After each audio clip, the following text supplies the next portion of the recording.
ডিম ডিম যা থাকে তা ওদিকেই যায়, ডক্টর মোহাম্মদ ইউনূসের দিকে না যায়। ব্যাপারটা কি এরকম? জাতিসংঘের অধিবেশন হয়, সেই জাতিসংঘের অধিবেশনে মানে সরকার প্রধানরা আসেন, বাংলাদেশ থেকে সরকার প্রধানরা সাধারণত আসেন, বিশ্বের নানা দেশ থেকে, অধিকাংশ দেশ থেকে সরকার প্রধান আসেন। কিন্তু এইবারে আমার চোখে পড়লো যে 3টি দল থেকে প্রথমে 4জন নেতা, পরে সমালোচনার মুখে বিএনপির সমান সমান করে অন্য 2 দল থেকেও 2জন করে নেতা নিয়ে আসা হলেও কেউ কেউ বলছেন ডক্টর মোহাম্মদ ইউনূস একটি মানব ঢাল ব্যবহার করলেন, কারণ তিনি ডক্টর মোহাম্মদ ইউনূস জানতেন যে তিনি বিদেশে এখন চরম, মানে দেশে যেহেতু তাকে নিয়ে কিছু বলা যায় না, বলা যায় তার যেহেতু শুনতে হয় না, বিদেশে গেলে হয়তো শুনতেও হবে, সেই জন্য তিনি একটি মানব ঢাল হিসাবে রাজনৈতিক নেতাদের নিয়ে আসলেন। এইটার ব্যাপারে আপনার কি মনে হয় যে মানে আসলে কি মির্জা ফখরুল ইসলাম আলমগীর, জনাব আখতার হোসেন এবং জনাব আবু তাহেরকে আনা হলো যাতে মানে মনোযোগটা ওদিকে থাকে, বা ডিম ডিম যা থাকে তা ওদিকেই যায়, ডক্টর মোহাম্মদ ইউনূসের দিকে না যায়? ব্যাপারটা কি এরকম? জুলাই আন্দোলনের ছাত্র নেতাদের প্রতি ক্ষোভটা বেশি, আওয়ামী লীগের সরকারের প্রতিও রয়েছে ক্ষোভ, নিউ ইয়র্কে সেটি দেখা গেল। তবে আক্রান্ত হলেন তরুণ রাজনীতিবিদ আখতার হোসেন। এই অবস্থায় এনসিপি নেতাদের নিরাপত্তা নিয়ে হেলাফেলার অভিযোগ উঠছে। বলা হচ্ছে যারা কর্মকর্তারা রয়েছেন নিরাপত্তা দায়িত্ব দিতে ব্যর্থ তাদেরকে যেন সাসপেন্ড করা হয়। বিএনপি জামাতের রাজনৈতিক বিরোধও কি আওয়ামী লীগকে সুবিধা করে দিচ্ছে কিনা, এসব নিয়ে কথা বলার জন্য আজ আমাদের সঙ্গে রয়েছেন যুক্তরাষ্ট্রের বাংলাদেশ দূতাবাসের প্রেস মিনিস্টার জনাব গোলাম মুর্তজা। জনাব গোলাম মুর্তজা, আপনাকে আমাদের অনুষ্ঠানে স্বাগত জানাই। আপনি আমাদের সাথে যুক্ত হয়েছেন যুক্তরাষ্ট্র থেকেই, সেজন্য আপনাকে শুভেচ্ছা, স্বাগত, আপনার সময়ের জন্য ধন্যবাদ।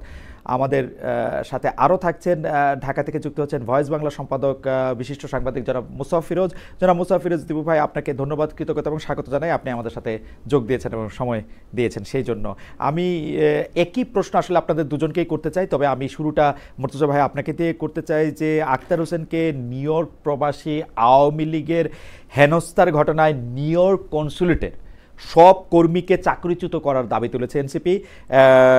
এর আগেও নিউ ইয়র্ক ও লন্ডনে জনাব মাহফুজ আলমকে হেনস্থার চেষ্টায় দেশের কূটনৈতিক মিশনে ব্যর্থতার কথা বলা হয়েছে।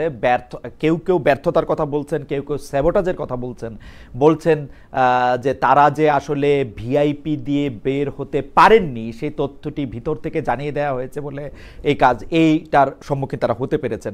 এইটা নিয়ে আপনি আসলে কি বলবেন? আপনার বক্তব্য শুনে আমরা দীপু ভাইয়ের বক্তব্য একটু শুনবো। জনাব গোলাম মুর্তজা। ধন্যবাদ আপনাকে। ঘটনাটা ঘটে গেছে, ঘটনাটা ঘটার পরিপ্রেক্ষিতে এখন নানাবিধ আলোচনা, পর্যালোচনা, আলোচনা, সমালোচনা, নিন্দা ঘটনাগুলো নিয়ে করছে। এনসিপির পক্ষ থেকে যে প্রতিক্রিয়া ব্যক্ত করা হয়েছে, এক ধরনের কি বলবো, এক ধরনের ক্ষিপ্ততা আছে তাদের কথার মধ্যে, এবং সেটাকে আমি মোটেই অস্বাভাবিক কিছু মনে করছি না।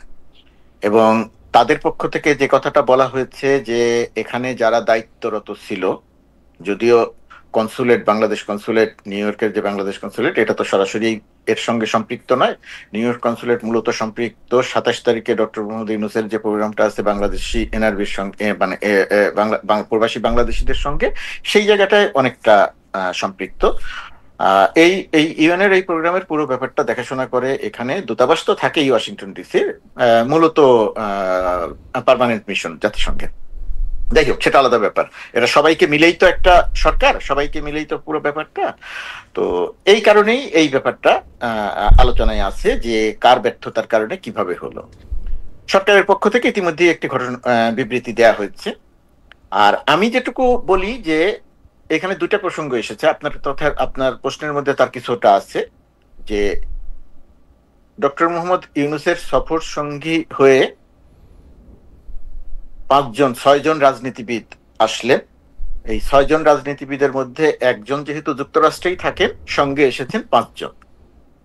এই 5 জন কেন ডক্টর ইউনূসের সঙ্গে বের না হয়ে, একসঙ্গে বের না হয়ে এই 5 জন কেন আলাদা বের হলো, ডক্টর ইউনূস কেন তাদেরকে সঙ্গে নিয়ে আসলেন না, এই প্রসঙ্গটা সামনে এসেছে।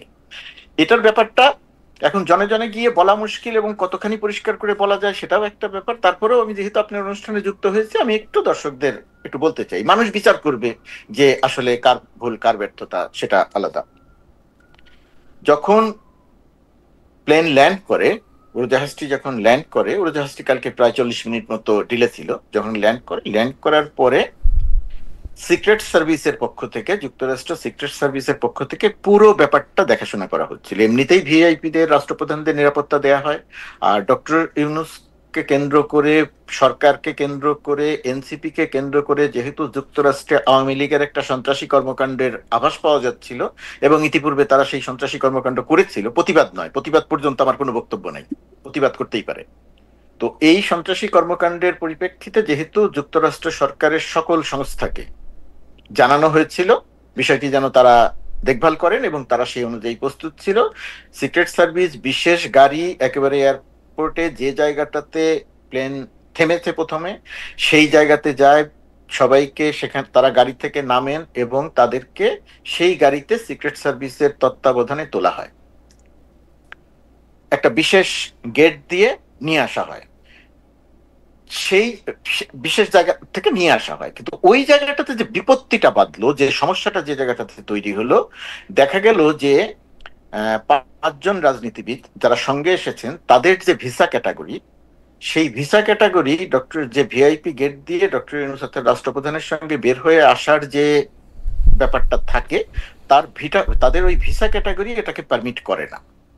তখন এদেরকে বলা হয়, ইমিগ্রেশন থেকে বলা হয় যে এদেরকে এই সাধারণ লাইন দিয়ে যেতে হবে। সেই সময় ডক্টর ইউনূস নিজে গাড়ি থেকে নেমে ইমিগ্রেশনের সঙ্গে কথা বলেন, সিক্রেট সার্ভিসের সঙ্গে কথা বলেন যে তারা আমাদের ভিআইপি, তারা আমাদের সফর সঙ্গী, বাংলাদেশের অত্যন্ত গুরুত্বপূর্ণ মানুষ, বয়স্ক ছিল, তরুণও ছিল, মির্জা ফখরুলের বয়স কথা বলছি আমি, যে এদেরকে একই সঙ্গে যাওয়া দরকার, আমার সঙ্গে যাওয়া দরকার। কিন্তু ইমিগ্রেশন এই অনুরোধটা রাখে না, তারা বলে যে আমার আইন পারমিট করে না। তখন তাদের সাধারণ লাইন দিয়ে আসতে হয় এবং সাধারণ লাইন দিয়ে আসতে গিয়ে আরেকটু বিপত্তি বাধে, কারো কারো ফিঙ্গারপ্রিন্ট মেলানোর সময় ফিঙ্গারপ্রিন্টের মেশিনের সমস্যা হোক, অন্য যে কোনো কারণে হোক, সেখানে বেশ কিছুটা দেরি হয়ে যায় ইমিগ্রেশন লাইনে। এর মধ্যে সম্ভবত একজনের, ওই যুক্তরাষ্ট্রের থাকে না যে ইমিগ্রেশন অফিসারের কাছে আসলে আবার ফার্দার কিছু চেক করার জন্য আরেকজনের কাছে পাঠায়, একজনের সম্ভবত এরকমও হয়েছিল। সবকিছু মিলিয়ে এদের বের হওয়ার ওই প্রক্রিয়াটা অনেক সময় লেগে যায়, অনেক দেরি হয়ে যায়। অনেক দেরি হয়ে যাওয়ার পরিপ্রেক্ষিতে তারা যখন বের হয়ে আসেন, বের হওয়ার সময় গেটের সামনে আওয়ামী লীগের কিছু লোকজন দাঁড়িয়েছিল, সংখ্যায় যে তারা খুব বেশি ছিল তা নয়। তো ওই জায়গাটাতে দুর্ঘটনাটা ঘটেছে এবং সেই দুর্ঘটনার এখন দায় দেয়া হবে, একে দায় দেয়া হবে, ওকে দায় দেয়া হবে। সরকারের পক্ষ থেকে যেটা করা হচ্ছে, আমি যেটা জানি, যে একটা নিজেরা একটা তদন্ত করা হচ্ছে এবং তদন্ত করে একটু খতিয়ে দেখা হচ্ছে যে আসলে কোন জায়গায় আমাদের নিজেদের কোনো দুর্বলতা আছে কিনা।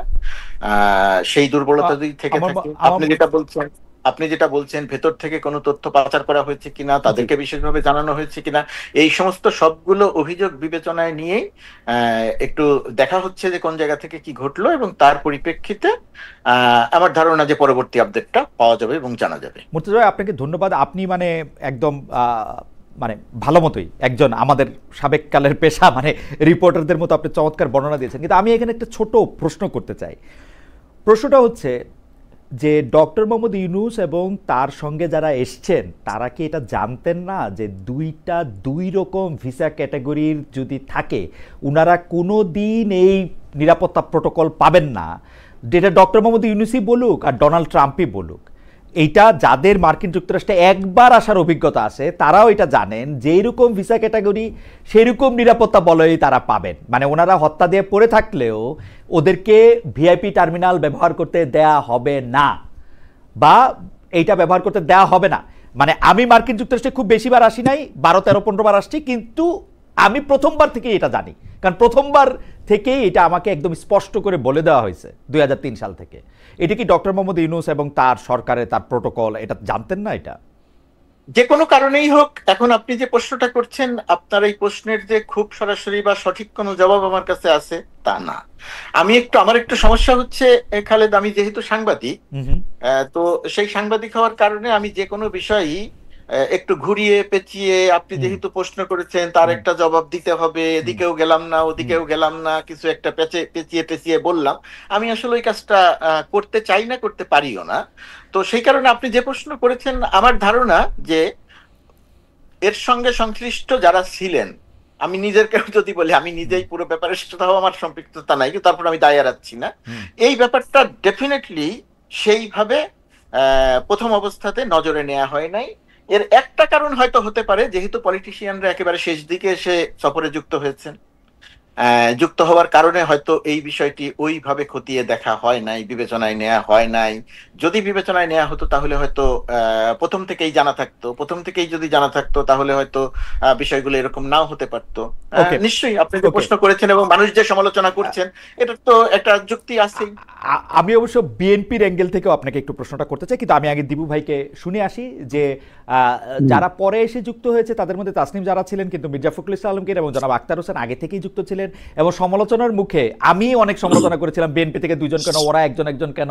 পরে দেখলাম যে আবার আমাদের এই সরকার খুব কথা শুনে তারা আবার সবাই থেকে দুজন দুজন করে নিয়েছেন। মানে এক অদ্ভুত। আমরা এইটা নিয়ে আপনার সাথে কথা বলবো। আমি একটু দীপু ভাইয়ের মতামত একটু শুনে আসি যে দীপু ভাই, এইবার কিন্তু মানে আওয়ামী লীগের হয়েছে কি, যারা বিদেশে আওয়ামী লীগ থাকে তারা অনেক মজা পাইছে। মজাটা পাইছে হচ্ছে লন্ডনে মাহফুজ সাহেবকে আক্রমণ করে, নিউ ইয়র্কে মাহফুজ সাহেবের প্রতি এক ধরনের এটা করে, এবং এইবার এটা প্রায় ঘোষণা দিয়েও এটা করছে। এটা আমি একরকমভাবে যেরকম বলতে পারি যে মজা পাইছে। অন্যদিকে আওয়ামী লীগের তো আসলে কিছু করার নাই। দেশে আপনি তার রাজনীতি করতে দিবেন না, তার নামে মামলা দিবেন, সে বাইরে হলে আপনি এটা করবেন। সে তো যেইখানে যখন পারবে এরকমই করবে মনে হয় আর কি। কিন্তু এই যে গতকাল ঘটনাটা ঘটছে এইটার ক্ষেত্রে মানে যেখানে আমরা সবাই লজ্জা পাইছি, আমাদের সবার মানে মাথা হেট হয়েছে, এবং আওয়ামী লীগের লোকজনও কিন্তু খুব গর্ব করে বলতেছে এরকম, মানে কেউ কেউ হয়তো নিশ্চয়ই বলতেছে। এইটারে আপনি আসলে কি হয় দেখেন, এটা কনসুলেটের ব্যর্থতা। এনসিপি আবার এক কাঠি বাড়া, কনসুলেটের সব লোককে বাদ দিয়ে দিতে হবে। মানে কনসুলেটের একটা লোককেও রাখা যাবে না, ওদের কোনো লোক যায় না ওকে রিসিভ করতে, মানে আর কনসুলেটের সব লোককে বাদ দিয়ে দিতে হবে। কনসুলেট থেকে হচ্ছে মানে ইয়া করছে, মানে এনসিপি একটা মানে আমি এনসিপির পজিশন বুঝিই না আসলে। দীপু ভাই যদি একটু বলতেন। আচ্ছা, আমি বলার আগে আমি একটু ডিফেন্ড করি এই যুক্তিতে যে যেই প্রতিবাদের ভাষাটা তাহলে কি হবে? বিরোধী দলের এই ধরনের প্রতিবাদের ভাষা কি আমরা অতীতে দেখি নাই? গত 15 বছরে আওয়ামী লীগের মানে স্বয়ং যে প্রধান এবং প্রাইম মিনিস্টার শেখ হাসিনা, মানে তার বহরকে ঘিরে বা মন্ত্রীদেরকে ঘিরে এরকম অসংখ্যবার কিন্তু ঘটনা ঘটছে। বিষয়টা হলো যে আক্রমণ করা হয়েছে কিনা, কোনো অস্ত্র নিয়ে আক্রমণ করা হয়েছে কিনা, সেটা তো হয়নি। এই ডিম ছোড়া মানে জুতা ছোড়া এগুলি তো অহরহ পশ্চিমা বিশ্বে। এইটুক পর্যন্ত আমার ধারণা যে এটাকে আর সন্ত্রাসী ঘটনা মনে করা হয় না, এটাকে তারা মনে করে একটা ক্ষোভ, বিক্ষোভের একটা প্রকাশ হিসেবে দেখে। তো এটা যদি আমরা রাজনৈতিকভাবে বিবেচনা করি তাহলে আমাদেরকে, হ্যাঁ অবশ্যই তারা অতিথি, তাদেরকে ডিম ছুঁড়ে মারছে, পিছনে লাগছে এটা, কিন্তু এটা কি মানে রাজনৈতিক ক্ষোভ বিক্ষোভের মধ্যে কি এটা খুবই অস্বাভাবিক? মানে আওয়ামী লীগের পয়েন্ট অফ ভিউ থেকে আমরা যদি বিবেচনা করি যে তারা যদি বলতে পারে যে তাদের তো এরকম অবস্থার মধ্যে হয়েছে, সুতরাং তারা একটা ডিপ মারছে, তারা তো কোনো মানে পাথর মারে নাই, অস্ত্র দিয়ে আঘাত করেনি, তো এটা কি এমন মানে প্রতিবাদের তাহলে কি হবে? দীপু ভাই, মানে দীপু ভাই আওয়ামী লীগের বন্ধুরা আমার উপরে রাগ করতে পারে, কিন্তু ঘটনা হইতেছে কি অন্য সময় প্রতিবাদগুলি আমরা দেখছি যে সাবেক প্রধানমন্ত্রী বা তার সরকার অন্য লোকেরা যখন গেছে, এইটা হচ্ছে যে একটা মোটামুটিভাবে ব্যারিকেড দেয় একটা জায়গার ওপাশে থেকে তারা স্লোগান দিয়েছেন, তারা অনেক রকম কথা বলেছেন, কেউ কেউ নানা ধরনের অঙ্গভঙ্গিও করেছেন। কিন্তু এইখানে হয়েছে কি, যখন মির্জা ফখরুল ইসলাম আলমগীর, জনাব আখতার হোসেন, তাসনিম যারা, তারা যখন বাইরে ছিলেন তারা কিন্তু একদম গায়ে গা লাগোয়া ছিলেন, তারা এতটুকু কাছাকাছি ছিলেন, এবং তারা খুবই আক্রমণাত্মক, আমি বলবো কিছুটা অশালীন ভাষায়, কিছুটা না মানে অশালীন ভাষায় তারা গালাগালি করতেছিলেন। এইটা হইছে আর কি, এইটা আমার কাছে মনে হয়েছে যে। কিন্তু আমি খালেদ, আমি যেই ভাষাগুলি শুনছি তার মধ্যে কিন্তু একজন বলছে যে এই এই আপারে দিস না, ওই আক্তারকে দে, রাজাকারে দে। হ্যাঁ, এখানেও কিন্তু তাদের মধ্যে কেউ কেউ সেন্সিবল লোক ছিল যাতে তাসনিম যারা যেহেতু নারী, তার যাতে সম্মান সম্ভ্রমটা রক্ষা হয়। মির্জা ফখরুল ইসলাম আলমগীরকে খেয়াল করেন, উনার এত কাছে, উনারা পারলে কিন্তু ধাক্কা দিলেও কিন্তু বাগে ছিল। মোট কথা আওয়ামী লীগের এই বিক্ষুব্ধ নেতা কর্মীদের বাগের মধ্যে থাকার পরে তারা যেইটুক করেছে এর থেকেও কিন্তু বেশি হইতে পারতো, কারণ কোনো বাধা ছিল না। তাহলে এইটাকেও আমাদের মাথায় রাখতে হবে যে রাজনৈতিক বিষয়টা তো, যারা গেছে তারা হয়তো রাষ্ট্রের অতিথি, কিন্তু তারা তো রাজনৈতিক ব্যক্তি, আর যারা বিক্ষোভ করছে তারাও কিন্তু রাজনৈতিক ব্যক্তি। আমি এটাকে সমর্থন করছি না, কিন্তু এটাকে কি একেবারে খুবই অস্বাভাবিক? মানে এরকম দৃশ্য কি পৃথিবীতে ঘটে না? মানে অন্যান্য আমরা মানে পশ্চিমা দেশগুলোতে আমরা তো এরকম অহরহ দেখি, ধস্তাধস্তি, মারামারি, পার্লামেন্টের ভেতরে হচ্ছে মানে দুই দলের মধ্যে। তো আমরা এটাকে এত মানে সিরিয়াস নিচ্ছি কেন? এত সিরিয়াস না নিলেও তো পারি, কিন্তু আমরা চাই যে হ্যাঁ যেই দীপু ভাই কি আমাদের সাথে থেকে একটু বিযুক্ত হয়ে গেলেন কিনা? আচ্ছা, দীপু ভাই ফিরে আসুক। আমি একটু মুর্তজা ভাই, আমি আপনাকে একটু বিএনপির অ্যাঙ্গেল থেকে একটু প্রশ্নটা করে রাখি, যেটা একটু বিএনপির অ্যাঙ্গেল থেকে প্রশ্ন করার আগে দীপু ভাই থাকলে ভালো হতো। আমি দীপু ভাইয়ের কয়েকটা কথার একটু জবাব দিই, তারপরে আপনি একটু প্রশ্ন করেন। জবাব ঠিক নয়, আমি আমার ব্যাখ্যা। আচ্ছা, দীপু ভাই চলে আসছে, তাহলে দীপু ভাই শেষ করে নিন। দীপু ভাই চলে আসছে, দীপু ভাই শেষ করে। আচ্ছা, দীপু ভাই বরং আমি মনে করি এখানে ব্যর্থতাটা এখানে মেইনলি হচ্ছে লোকাল বিএনপি এবং লোকাল এনসিপি, তাদের নেতাকর্মীরা কই? আওয়ামী লীগের থাকলো, কিন্তু ওই পোর্শনের ওরা কোথায়? তারা নেই কেন? তারা ওই যে জ্যাকসন হাইটে যে ধরনের পাল্টাপাল্টি দেখলাম, তো সেই রিসিভ করার জন্য মির্জা ফখরুল কেন? যুব দল, ছাত্র দলের নেতারা গেলেও যে পরিমাণ শোডাউন হয়, যে পরিমাণ নেতাকর্মীরা ভিড় করে, একটা পাওয়ার ব্যালেন্স, মির্জা ফখরুল ইসলাম আলমগীর সহ যারা যাচ্ছে মনে হচ্ছে এতিমের মতন করে তারা যাচ্ছে কেন? এনসিপির কর্মীরা কোথায়? বিএনপির নেতা কর্মীরা কোথায়? জামাতের নেতা কর্মীরা কোথায়?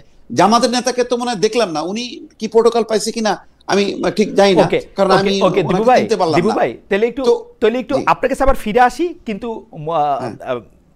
আমাদের মুর্তজা ভাই আবার একটু দিয়ে রাখছিল যে উনি একটু কিছু বলতে চান এই সম্পর্কে।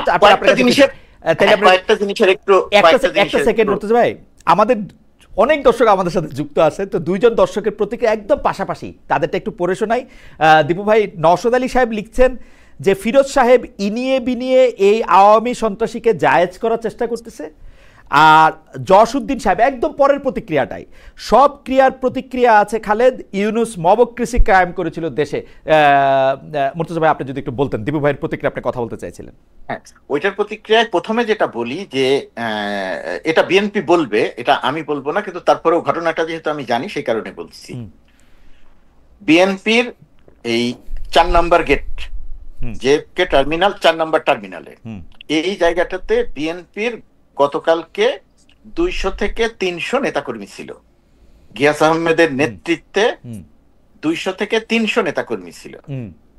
আর ওই গেটটাতে আওয়ামী লীগের লোকজন ছিল 20-30 জনের বেশি না। ওই জায়গাটাতে সংখ্যাটা ছিল এইরকম।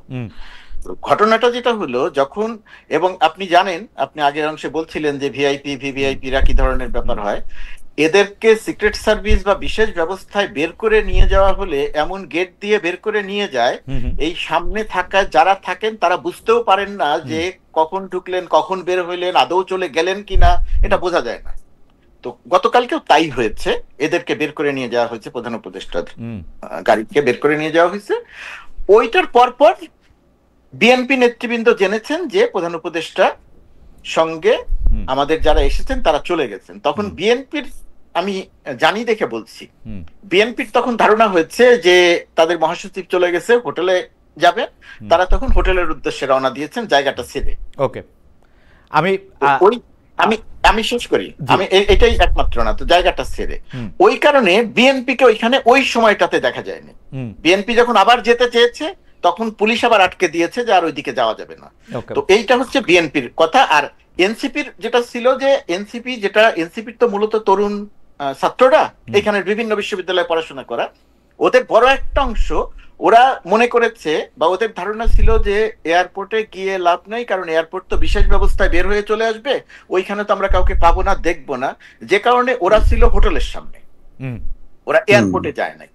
এই জায়গাটাতে একটা ভুল বোঝাবুঝির ব্যাপার হয়েছে। আর দীপুবের আরেকটা কথা যেটা বলা দরকার, যে প্রতিবাদ, বিক্ষোভ, ডিম ছোড়া, এটা তো পশ্চিমা বিশ্বে, উত্তর আমেরিকা, এই জায়গাটা তো খুব বড় অপরাধ হিসেবে দেখা হয় না, এটা ঠিক আছে, এটার একটা অংশ। আর একটা হলো গালিগালাজ। দীপু ভাই যে একটা দুইটা ভালো শব্দের কথা বলেছে, ওই একটা দুইটাই ভালো শব্দ। আর এর মধ্যে যদি আপনার 5 মিনিট থাকে, 5 মিনিটের মধ্যে 4 মিনিট 59 সেকেন্ড হচ্ছে গালাগালি, এবং সেই গালাগালিটা আমি আপনার ভাষায় প্রকাশ করতে পারবো না, এই ধরনের গালাগালি। এটা তো সেই রকম একটা জায়গাতে এই যে এই প্রতিবাদ, ধরেন আগের প্রতিবাদ, এখনকার প্রতিবাদ, আপনি বিএনপির প্রতিবাদটা যদি খেয়াল করে দেখেন, কখনোই দেখবেন না যে কনসুলেটে গিয়ে লাথি দিয়ে গ্লাস ভেঙেছে। এই প্রথম প্রতিবাদের সময় সন্ত্রাসী কর্মকাণ্ড ঘটেছে। আপনি কখনোই দেখবেন না যে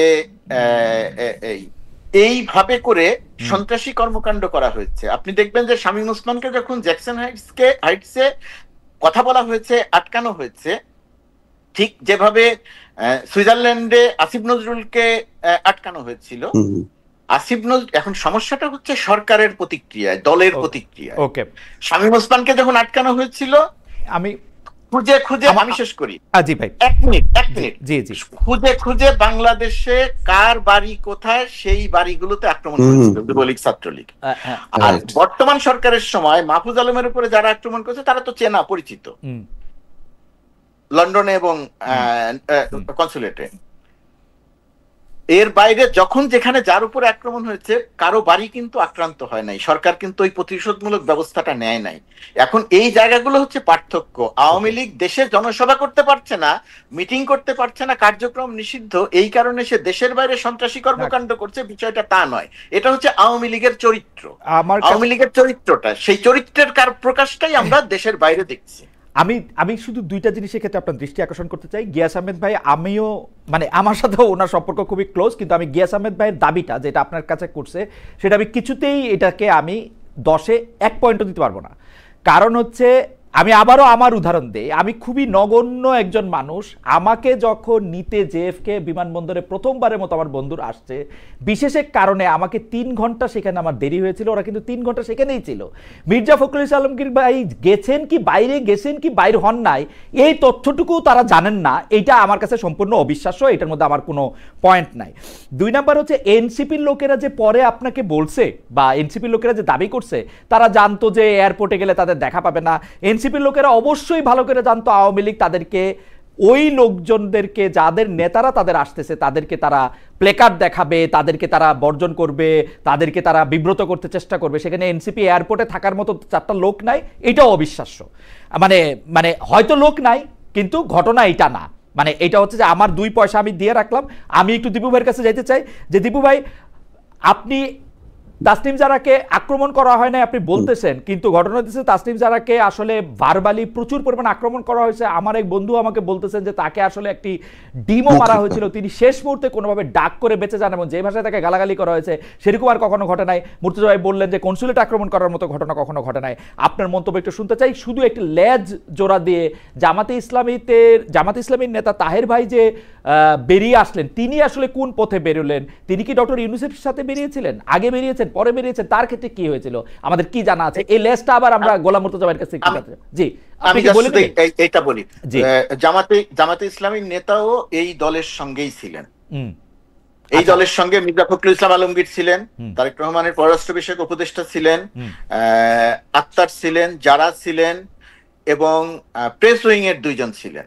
জি, আমি প্রেস উইং এর 2 জনকে দেখতে পেয়েছি। তাহের ভাইকে আমি এক ঝলক দেখেছি, তারপরে তাহের ভাই কোথায় ছিলেন, তাহের ভাই কোথায়, তাহের ভাই কোথায়, যে জায়গাটাতে ঘটনাটা, ঠিক যে জায়গাটাতে ঘটনাটা ঘটেছে সেই জায়গা থেকেই জামাত ইসলামীর নেতাকর্মীরা ওনাকে সেভ করে নিয়ে গাড়িতে তুলেছে, এবং আওয়ামী লীগের মূল ক্ষোভটা, মূল রাগটা অন্য কারো উপরে, মির্জা ফখরুল ইসলাম আলমগীরের উপরে তারা যে বিশেষ সম্মান দেখিয়েছে তার কারণটা হচ্ছে মূল রাগটা ডক্টর ইউনূস এবং মূল রাগটা হচ্ছে এনসিপির উপরে। ওকে, মির্জা ফখরুল ইসলাম আলমগীরের আমি একটু দীপু ভাইয়ের কাছে চাই যে দীপু ভাই, ডক্টর মোহাম্মদ ইউনূস হচ্ছে যে তিনি আসলে উনার নিজেকে ছাড়া কাউকে আসলে কেয়ার করেন না। মানে আমার এন্টোরেজ হিসেবে যারা গিয়েছে তাদের নিরাপত্তা নিশ্চিত না করে তিনি নিরাপদে বেরিয়ে গেলেন, এইটা হচ্ছে উনার বিপক্ষে সবচেয়ে বড় সমালোচনা। আর পাশাপাশি সমালোচনা তো আমরা করতেই পারি, এনসিপি কেন তাদের লোক গেল না, বিএনপির লোকেরা কেন চলে আসলো, এটা আমার কাছে কিন্তু একটা বারমুডা ট্রায়াঙ্গেল। মির্জা ফখরুল ইসলাম আলমগীর বাইর হন নাই, কিন্তু তারা জানছে যে উনি বাইর হয়েছেন, এটা হইতেই পারে না। It's an absurd. আমি গিয়াস ভাইকে আজকে পাইলে আজকেও জিজ্ঞেস করবো, এবং গিয়াস ভাই আমার ধারণা, মানে আমি জানি না, আমি গিয়াস ভাইকে পাইলে এটা জিজ্ঞেস করবো। এটা আমার কাছে বারমুডা ট্রায়াঙ্গেল। আমি এটা যতক্ষণ পর্যন্ত না জানতেছি এটা আমি জানতে চেষ্টা করবো। এনসিপির ব্যাপারটাও যদি আপনি বলেন, জামাতের ব্যাপারটাও যদি একটু আপনি আমার বলেন দেবু ভাই। না, মানে আমার কাছে তো এটাও খুব লাগলো যে জামাতের যারা নেতা কর্মী শুধু তাদের নেতাকে নিয়ে বেড়ে চলে গেল, তাহলে অন্যদের ছিল না। আমি ভাবলাম যে ওখানে বিএনপি বা এনসিপির কেউ ছিল না, তাহলে জামাতের নেতা কর্মীরা মানে সবার দায়িত্ব নিল না, এটা কেমন কথা? এটাও একটা আমি এই খটকা লাগতেছে। এছাড়া ভিডিওতে আমি আসলে দেখি নাই, সেই কারণে আমি নিশ্চিত না, থাকারই কথা যে তারা একসাথেই বের হয়েছে। হয়তো জামাত তো অনেক কৌশলী, তারা হয়তো আগে থেকে খবর জানতো, হয়তো খুব দ্রুতই তার নেতাকে আলাদা করে নিয়ে চলে গেছে, এটা হইতে পারে। তবে আমি আবারও বলি যে যারাকে উদ্দেশ্য করে গালিগালাজ করা, তাকে ওই যে আবার কেউ কেউ আবার তার মধ্যে সেন্সিবল কেউ কেউ বলছে যে আপারকে মারিস না, একে মার, ওই আক্তারকে মার, রাজাকারের বাচ্চাকে মার, এইগুলো আমি মানে আওয়ামী লীগ মানে বাংলাদেশের যে বিবদমান কালচার এই রাজনৈতিক দলগুলোর এবং রেশারেশি এবং এমন একটা মানে পট পরিবর্তনের পর মানে খুব মানে আমি খুব আশা করব না যে খুব মানে সুশৃঙ্খল ভাবে প্লাকার্ড দেখায় প্রতিবাদ করবে, গান গেয়ে গেয়ে প্রতিবাদের ওখানে ভাষা প্রয়োগ করবে, এটা তো আশা করা যায় না। আমি কিন্তু সাপোর্ট করছি না পুরো কার্যক্রমটা, এটা না হলে ভালো হতো, সবচেয়ে ভালো হতো মানে আওয়ামী লীগ বিএনপি সবাই মিলে ওখানে উপস্থিত থাকতো, করতালি দিয়ে আসতো এবং বলতো যে বাংলাদেশের পক্ষে যাতে জাতিসংঘে এই যে আমাদের অগ্রগতি, এই যে সংস্কার, সামনে যে নির্বাচন হবে সেটার জন্য যদি সবাই মিলে ফুলের মালা দিয়ে যদি তাদেরকে নেতৃবৃন্দকে মানে স্বাগত জানাতো তাহলে খুবই খুশি হতো এবং এটা মানে বিশ্বে একটা অন্যরকম একটা খবরও হতো। কিন্তু এটা তো আশা করা যায় না, এটা তো আমরা সব জানি। কিন্তু আমি বলছি যে এর চেয়েও খারাপ হতে পারতো।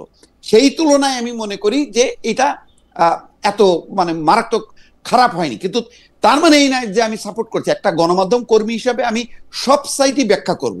মানে এখানে তো ধরেন মানে আওয়ামী লীগ সাইটে কেউ ব্যাখ্যা দেওয়ার কেউ নেই, আমি সেই কারণে মানে স্বপ্রণোদিত ওই রাষ্ট্র নিযুক্ত মানে উকিল হিসাবে আমি কথা বলতেছি আর কি, যে আওয়ামী লীগকে ডিফেন্ড করতেছি অনেকটা বলতে গেলে। যে আমি তো বাংলাদেশের রাজনীতির কালচারটা বুঝি, নিউ ইয়র্ক জ্যাকসন হাইটের কালচার আর এখানকার কালচারের মধ্যে কোনো পার্থক্য নেই। সেই রেশারেশি কামড়া কামড়ি এখানে বাংলাদেশে হয়তো আওয়ামী লীগ এখন হয়তো গোপনে চলে গেছে, কিন্তু জ্যাকসন হাইটে বা নিউ ইয়র্কে আমেরিকায় তো তারা আর পালাবে না।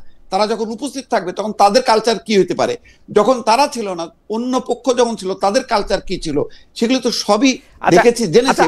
গোলাম মুর্তজা আমি এটা একটু অন্যভাবে প্রশ্ন করে দিব ভাই, আপনার কাছে কি মনে হয় যে ধরা যাক আওয়ামী লীগের মানে এক অদ্ভুত, আবার সরকারের ব্যাখ্যা আমি বুঝি না। সরকার একসময় বলে যে সরকারের ব্যাখ্যা হচ্ছে আওয়ামী লীগের কার্যক্রম নিষিদ্ধ করা হয়েছে। এখন কার্যক্রম নিষিদ্ধের সাথে দল নিষিদ্ধের পার্থক্যটা কতখানি সেটা আমি ঠিক বুঝতে পারি না।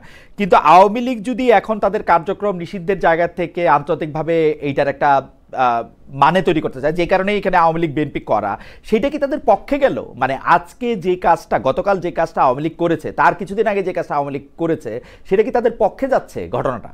মানে আপনার বিবেচনায় কি মনে হয়? না না না, এটা তো পক্ষে যাচ্ছে না, বরং এটা আমি মনে করি যে আওয়ামী লীগের জন্য আরো ক্ষতি হলো। এই ঘটনার পর দেখবেন যে বাংলাদেশ থেকে মানে বিএনপি, জামাত, এনসিপি সবাই একযোগে এটা নিন্দা করছে এবং তারা ঐক্যবদ্ধ হলো। বরং আগামী নির্বাচনে যাতে তারা অংশ না নিতে পারে সেই দাবিটা কিন্তু আজকে জোরালো হলো এবং ইতিমধ্যে কিন্তু এনসিপির নেতা নাহিদ ইসলাম কিন্তু সেই দাবিটা করছে যে তাদেরকে পুরোপুরি মানে দলগতভাবে তাদেরকে যাতে নিষিদ্ধ করা হয়, যাতে নির্বাচন না করতে পারে। এমনিতেই জাতীয় পার্টি সহ তাদেরকে মানে নির্বাচনে যাতে না আসতে পারে এই ব্যাপারে একটা দাবি আছে, যেখানে বিএনপি চাচ্ছে যে সবার অংশগ্রহণে একটা নির্বাচন হোক। এখন কিন্তু এটা আরো মানে জোরালো হইলো, ফলে এই ঘটনার মধ্য দিয়ে বিএনপির কিন্তু রাজনৈতিক কোনো প্লাস পয়েন্ট হলো না। মানে এইটুক নোংরামি না করলেও পারতো। তারা মানে একটা সুশৃঙ্খল ভাবে যদি প্রতিবাদ করতো তাহলে বরং বলতো যে না এইটুক তো তাদের গ্রহণযোগ্যতা আছে যে তারা প্রতিবাদ করছে, বরং এইটা করে তারা নিজের পায়ে কুড়াল মারলো। আমি একটু মুর্তজা ভাইয়ের কাছে আসি, যে মুর্তজা ভাই প্রতি বছর জাতিসংঘের অধিবেশন হয়, সেই জাতিসংঘের অধিবেশনে মানে সরকার প্রধানরা আসেন, বাংলাদেশ থেকে সরকার প্রধানরা সাধারণত আসেন, বিশ্বের নানা দেশ থেকে, অধিকাংশ দেশ থেকে সরকার প্রধান আসেন। কিন্তু এইবারে আমার চোখে পড়লো যে তিনটি দল থেকে প্রথমে 4 জন নেতা, পরে সমালোচনার মুখে বিএনপির সমান সমান করে অন্য 2 দল থেকেও 2 জন করে নেতা নিয়ে আসা হলেও কেউ কেউ বলছেন ডক্টর মোহাম্মদ ইউনূস একটি মানব ঢাল ব্যবহার করলেন, কারণ তিনি ডক্টর মোহাম্মদ ইউনূস জানতেন যে তিনি বিদেশে এখন চরম মানে দেশে যেহেতু তাকে নিয়ে কিছু বলা যায় না, বলা যায় তার যেহেতু শুনতে হয় না, বিদেশে গেলে হয়তো শুনতেও হবে, সেই জন্য তিনি একটি মানব ঢাল হিসাবে রাজনৈতিক নেতাদের নিয়ে আসলেন। এইটার ব্যাপারে আপনার কি মনে হয় যে মানে আসলে কি মির্জা ফখরুল ইসলাম আলমগীর, জনাব আখতার হোসেন এবং জনাব আবু তাহেরকে আনা হলো যাতে মানে মনোযোগটা ওদিকে থাকে বা ডিম যা থাকে তা ওদিকেই যায়, ডক্টর মোহাম্মদ ইউনূসের দিকে না যায়? ব্যাপারটা কি এরকম? দেখেন খালেদ, এটা যুক্তি হিসেবে খুব দুর্বল যুক্তি। যারা এই যুক্তিটা দিচ্ছেন আমি তাদের যুক্তিকে খুবই দুর্বল যুক্তি মনে করছি এবং এর কোনো বাস্তব ভিত্তি নাই। তার কারণ হচ্ছে ডক্টর ইউনূস বা তার সফরসঙ্গীদের নিরাপত্তা দেওয়ার ব্যবস্থা বেসামরিক কেউ করে না। নিরাপত্তা দেওয়ার ব্যবস্থাটা করবে যুক্তরাষ্ট্রের সর্বোচ্চ সংস্থা। এটা ডক্টর ইউনূসও জানেন, আমি আপনি সবাই এটা জানেন। এখানে বিএনপি তার নিরাপত্তা দিবে না যে ডক্টর ইউনূস এই কারণে মির্জা ফখরুলদেরকে নিয়ে আসবেন। কি কারণে নিয়ে এসেছেন সেটা নানা রকমের ব্যাখ্যা হতে পারে। দেখেন, আগামী 5-6 মাসের পরে নির্বাচন, এই সরকার থাকবে আর 5-6 মাস, তারপরে গিয়ে নির্বাচনের মধ্য দিয়ে একটা রাজনৈতিক দল একটা একাধিক একটা ছোট্ট মুর্তজা ভাই, একটা ছোট্ট মানে ইনফো আপনার সঙ্গে একটু শেয়ার করি। আমার একজন বন্ধু তিনি জানাচ্ছেন যে বিএনপি অ্যাক্টিভিস্টরা লন্ডনে বাংলাদেশ হাই কমিশনরে ভ্যান্ডালাইজ করছে, পিকচার এবং ফার্নিচার ভাঙচুর করছে, মানে কখনো এটা করে নাই অর্থে তিনি এটা আমাকে জানাইছেন। মানে মানে আপনি যদি এইটাও একটু পরে আপনার অন্য কথার মাঝখানে যদি একটু বলতেন। জি জি, তো মির্জা ফখরুলদের নিয়ে আসার কারণ আমার কাছে মনে হচ্ছে যে যেহেতু আগামী 5-6 মাস পরে একটা নির্বাচন, সেই নির্বাচনের মধ্য দিয়ে রাজনৈতিক একটা সরকার গঠিত হবে, রাজনৈতিক একটি সরকার ক্ষমতায় আসবে, দেশ পরিচালনা করবে। সেরকম একটা সময়ে ডক্টর মোহাম্মদ ইউনূস যখন জাতিসংঘের সফরে আসছেন, এখানে জাতিসংঘের ভেতরে এবং বাইরে যুক্তরাষ্ট্র সরকারের বহু সংস্থার সঙ্গে, বহু মানুষের সঙ্গে ডক্টর ইউনূসের মিটিং হবে, আলোচনা হবে নানাবিধ বিষয় নিয়ে। ইভেন এই সমস্ত বিষয়ের মধ্যে যে বাংলাদেশের জন্য গুরুত্বপূর্ণ বাণিজ্যিক যে সমস্ত বিষয় আছে সেই সমস্ত বিষয়ে আলোচনা হবে। এই জায়গাটাতে চাওয়া হয়েছে এইরকম ভাবে যে যদি রাজনৈতিক নেতৃত্ব ডক্টর ইউনূসের এবারে সফরসঙ্গী হয়ে আসেন, তাহলে যুক্তরাষ্ট্র সরকারের সঙ্গে, ইউএন এর সঙ্গে বাংলাদেশ সরকারের বা ডক্টর ইউনূসের সরকারের যে সমস্ত আলোচনা চলছেন, রাজনৈতিক নেতৃত্ব তার অংশীজন থাকলেন, তাদের দেখা থাকলো, জানা থাকলো, বোঝা থাকলো, এটা বাংলাদেশের জন্য, পরবর্তী সরকারের জন্য আলোচনা বা যা কিছুই বলি না কেন সেইটার জন্য একটা সহায়ক পরিবেশ তৈরি হবে।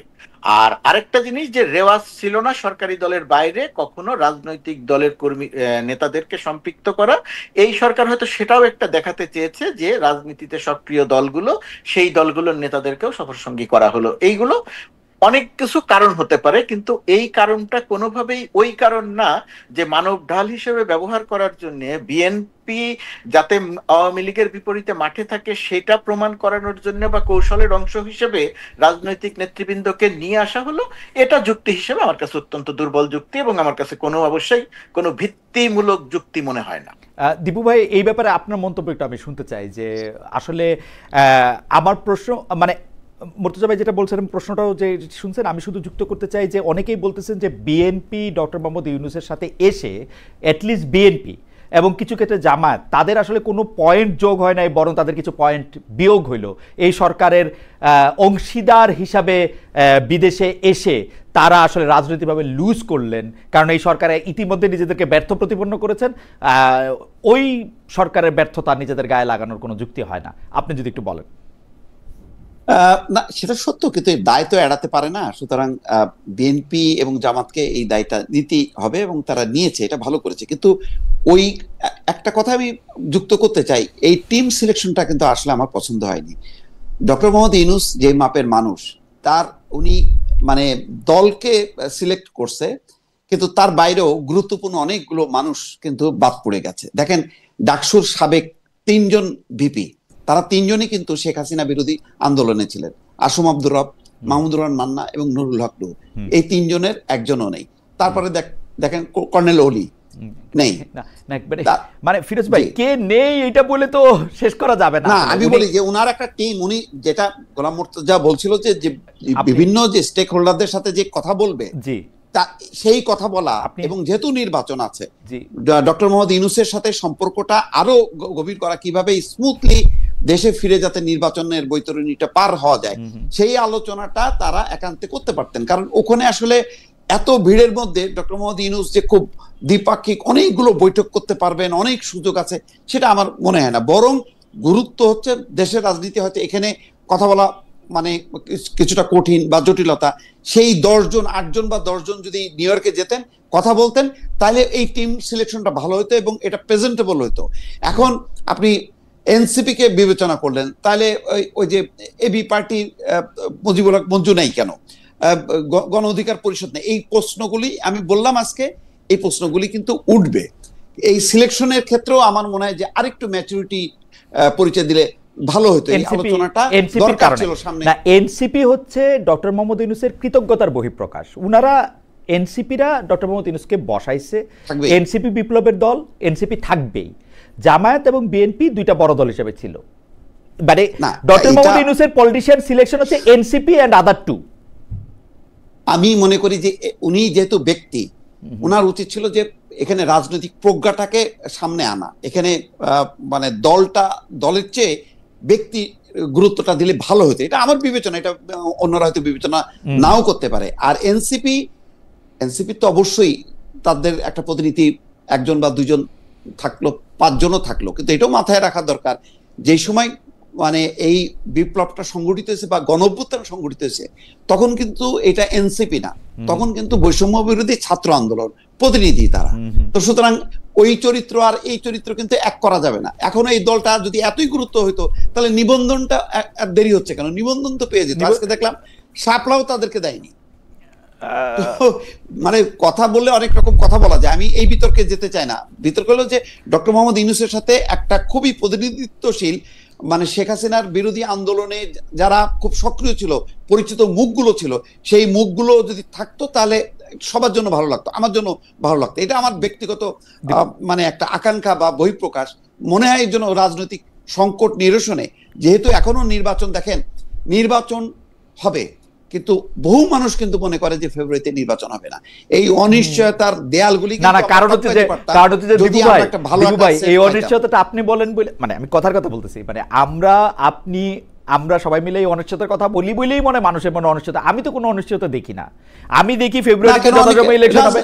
আপনি অনিশ্চয়তা কই দেখেন? সরকার তো নির্বাচনের ট্রেনে লাইনে, আমি তো দেখি না, কিন্তু এই নেতারাই তো বলছেন। কালকে যে নাসিরউদ্দিন পাটোয়ারি ওই যে নির্বাচন কমিশন ভবনের সামনে নাসিরউদ্দিন পাটোয়ারি সহ কিছু নেতা নেত্রী আছেন যারা মনে করেন যে নির্বাচনটা হবে না, কিন্তু তারা এটা কেন মনে করেন? তাদের প্ল্যাটফর্ম থেকে যখন বলে তখন কিন্তু মানুষ কিন্তু ধাক্কা খায় যে হবে তো, এই আলোচনাটা কিন্তু আছে। কারণ তারা সেটা বলতে চান যে নির্বাচনটা কেমনে হবে তারা এটা দেখে নেবেন, এটা একটা আলাদা কথা। যাই হোক দিবু ভাই, আমি পিয়ার না হলে নির্বাচন হবে না এই কথা কি জামাত বলেনি? একাধিক না, জামায়াত আবার একটু ফাঁক রাখছে, ওটা হলো উচ্চ কক্ষ নিম্নকক্ষ আমরা আলোচনা করে ঠিক করে নিব, সেটাও বলে আর কি। মানে যাই না আমি, যাই হোক এটা ওনাদের সাথে কথা বললে এটা বোঝা যাবে।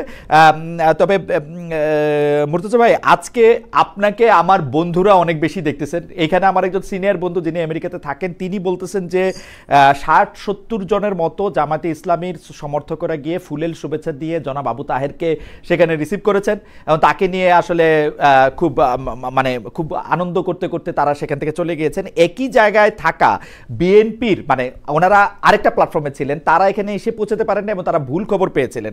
এটা খুবই ইন্টারেস্টিং, মানে বিএনপির এরা ভুল খবর পায়, জামায়াত কেন ঠিক খবর পায়, এইটা একটু আমার কাছে একটু ইন্টারেস্টিং লাগে। তবে আমার এটা প্রশ্ন না, আমি এটা আপনাকে জানানোর জন্য একটু জানায় রাখলাম। সরকারের যিনি প্রধান উপদেষ্টা, যিনি প্রেস সচিব আছেন, আমাদের শফিক ভাইয়ের অন্যতম কাজ আমরা যেটা দেখি সেটা হলো যে এই সরকার কতটা জনপ্রিয়, এই সরকার কতটা জনবান্ধব সেটা প্রচারণা করা। একটি দল নিরপেক্ষ অন্তর্বর্তী সরকারকে এত পপুলিস্ট হতে হবে কেন? মানে 78% বেশি মানুষ অন্তর্বর্তী সরকারের কার্যক্রমে সন্তুষ্ট, এইটাতে আসলে তৃপ্তি নেয়ার কি আছে? মানে একটা জরিপ 78% লোক জনগণের এতে সন্তুষ্ট না, আপনার মতামত একটু আমরা শুনতে চাই যে 78% মানুষের জড়িত। এই জরিপটা নিয়ে আমি এই জরিপটা খুব ভালো মতো যে দেখেছি, পর্যালোচনা করেছি তা না, এবং এই কারণে আমি এটা নিয়ে কথাও বলি নাই। আমি অন্য কাজ নিয়ে এত বেশি ব্যস্ত ছিলাম গত কিছুদিন। আর শফিকুল আলম প্রেস সচিব, তিনি এখন যুক্তরাষ্ট্রে আছেন, তিনি এখন নিউ ইয়র্কে আছেন। তো শফিক ভাই যা বলেছেন এবং আপনার যে প্রশ্ন, কোনো কিছু জানার থাকলে শফিক ভাইয়ের কাছ থেকে এটা জানতে পারলে, জানতে কি বলেছেন আমি বললাম যে এই পুরো জরিপটা আমি আমার অন্যান্য পুরো কাজ নিয়ে ওয়াশিংটন, নিউ ইয়র্ক সবকিছু মিলিয়ে অনেক বেশি ব্যস্ত থাকার কারণে আমি এটা ঠিকভাবে লক্ষ্য করতে পারি। আমি শুধু দীপু ভাইয়ের একটা জায়গাতে একটু কথা বললি। দীপু ভাই যে কথাটা বলছেন যে টিম সিলেকশন, অনেকের নাম বললেন, তারা সবাই আমাদের সম্মানিত শ্রদ্ধেয় শুধু এই আন্দোলন নয়, বহু আন্দোলনে তাদের গুরুত্বপূর্ণ ভূমিকা আছে। কিন্তু এটা টিম বাড়ালে যে খুব বেশি কোনো কিছু হতো তা না। তখন আবার আরেক রকমের সমালোচনা হতো যে কেন এত বড় টিম, আরো 10 জন বৃদ্ধি করলে এত বড় টিম হতো। এটা আমার কাছে মনে হয় যে এটা খুব একটা গুরুত্বপূর্ণ বিষয় না, 1 নম্বর। আর 2 নম্বর হচ্ছে, আমি যদি আরেকটু সরাসরি বলি যে বাইলেটারাল আলোচনা করতে পারবে কি পারবে না, রাজনৈতিক আলোচনা করতে পারবে কি পারবে না, ডক্টর ইউনূসের যে সমস্ত প্রোগ্রাম আছে তাতে যুক্তরাষ্ট্র সরকারের সঙ্গে তার যে একটা ব্যক্তিগত জায়গা থেকে তার যে একটা সম্পর্ক আছে, তার যে একটা ইতিবাচক গ্রহণযোগ্যতা আছে, এই জায়গাটিতে এই যে রাজনৈতিক নেতৃত্ব, বড় দুটি রাজনৈতিক দলের নেতৃত্ব যে এইখানে আসা, সেই জায়গাটাতে একটা লিংক তৈরি হবে। পরবর্তী, যেমন বলা হয় না যে ডক্টর ইউনূসকে সরকার বাংলাদেশ কাজে লাগায় না, তো এই যে জায়গাটা, তো এই জায়গাটা একটা লিংক তৈরি হবে এবং পরবর্তী রাজনৈতিক নেতৃত্ব যদি চায় তাহলে এই জায়গাটাকে কাজে লাগিয়ে বাংলাদেশের জন্য অনেক গুরুত্বপূর্ণ কাজ করতে পারে। ধরুন ট্যারিফ বিষয়ক যে আলোচনায় আপনারা প্রকাশ্যে যে আলোচনা দেখেছেন, আমরা ভেতরে থেকে যে আলোচনা দেখেছি, সেরকম একটা মুর্তজা ভাই বোধহয় মানে ফোন আসছে এই জন্য, হ্যাঁ উনি টেলিফোনটি দিয়ে কথা বলছিলেন, সেজন্য ওনার টেলিফোনের কারণে বোধহয় সংযোগটি কেটে গেল। আমি দীপু ভাই আপনার কাছ থেকে একটা ছোট বিষয় একটু জানতে চাইছিলাম যে এই আরো তো এই সফরের আরো 9 দিন আছে, এই 9 দিনের মধ্যে আপনি আসলে মানে নিরাপত্তা ব্যবস্থাটা কি হলে বা কিরকম একটা উদ্যোগ নিলে সেটা ভালো হবে বলে আপনি মনে করেন, বা কি করা উচিত বলে আপনি মনে করেন, বা আপনি কিরকম দেখতে চান? আমি যদি এরকম প্রশ্ন করি যে আপনি আসলে কিরকম দেখতে চান? এখানে আসলে যেখানেই যাবে এই এনসিপি নেতা বা তারা হয়তো এখন সতর্ক হবে, খুব বেশি হোটেল থেকে বের হবে না, কিন্তু মানে জ্যাকসন হাইটে তারা যদি ঘুরতে যায় এই ক্ষোভ বিক্ষোভ গুলো হবে, কারণ এই কালচারটা আমরা তো শামীম ওসমানকে ঘিরেও দেখলাম। তো এখন এমন কি ঘটনা ঘটছে যে তারা করবে না? আর আওয়ামী লীগের তো এখন আর ওই মানে আগে যেমন বিএনপি জামাতের কোনো কাজ ছিল না, এখন আওয়ামী লীগেরও তো কোনো কাজ নেই। যেখানে গণতান্ত্রিক পশ্চিমা দুনিয়াতে যেখানে সুযোগটা আছে, তো সেই সুযোগটা তারা কাজে লাগাবে।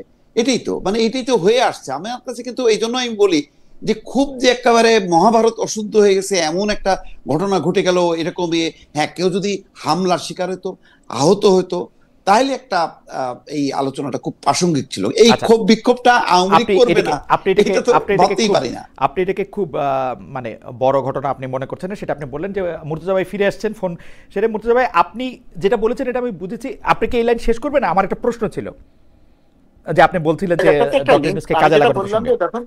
দেখুন ট্যারিফ আলোচনার আমরা যে আলোচনাটা প্রকাশ্যে দেখেছি আর নেপথ্যে বাংলাদেশ যে একটা ইতিবাচক জায়গাতে গেছে, সেই ক্ষেত্রে ব্যক্তি ডক্টর মোহাম্মদ ইউনূসের একটা অবিশ্বাস্য রকমের একটা ভূমিকা ছিল, যে কারণে আমরা এই জায়গাটাতে একটা সুবিধা পেয়েছি। তো যেটা সামনে আসে নাই, আলোচনায় আসে, আমরাও বলি নাই, আলোচনায় আসে নাই, বলার মতো জায়গা বলার হয়তো প্রেক্ষাপটই তৈরি হয়নি। তো এই সমস্ত জায়গাতে এই সমস্ত রাজনৈতিক দল, যেহেতু বড় রাজনৈতিক দল, তাদের একটা লিঙ্ক তৈরি। আমি এই কথাটাই বলার চেষ্টা করেছি, এদেরকে বাছাই করার ক্ষেত্রে, নিয়ে আসার ক্ষেত্রে এই বিবেচনাগুলো কাজ করেছে। আর আপনার প্রশ্নের কথা বলছিলেন যে মুর্তজা ভাই, আমার প্রশ্ন হচ্ছে যে ট্যারিফ আলোচনাকে আপনি ইতিবাচক বলতেছেন, কিন্তু আমি মনে করতেছি এটা নেতিবাচক আলোচনা হয়েছে, কারণ আমরা পুরোপুরি জানতে পারতেছি না যে আমরা কিসের বিনিময়ে ট্যারিফের সুবিধাটা পেলাম। জনাব ট্রাম্প জনাব ইউনূসের বন্ধুত্বের খাতিরে যে শুধুমাত্র ট্যারিফ কমিয়েছেন এটা আমরা বিশ্বাস করি না, এবং আপনারা বলেছেন যে এমন কিছু আছে যা আমরা প্রকাশ করতেছি না। আমরা খুবই চাইতেছি যে এমন কিছুটা আপনারা প্রকাশ করেন, যেটা প্রকাশ করা হইতেছে না বলে এই ট্যারিফের আলোচনাটাকে আমি একটা খুবই নেতিবাচক আলোচনা মনে করি। 2 নম্বর আমি একটু বলি, যে আপনি বলবেন আপনি আমাকে এইটাও বলবেন, 1 বছরের বেশি সময় ধরে ডক্টর মোহাম্মদ ইউনূস ক্ষমতায় আছেন, 1 বছরের বেশি সময় ধরে ডক্টর মোহাম্মদ ইউনূস কূটনৈতিকভাবে এমন কিছু করেছেন কিনা যেটা পরবর্তী বা পূর্ববর্তী সরকার প্রধানদের জন্য একটি ফুট স্টেপ বা একটা মাইলস্টোন হিসেবে আমরা বিবেচনা করতে পারি যে এটা উনি ছাড়া আর কেউ করতে পারতেন না। আপনি প্রথমে একটু ট্যারিফের কথাটা যদি একটু বলেন।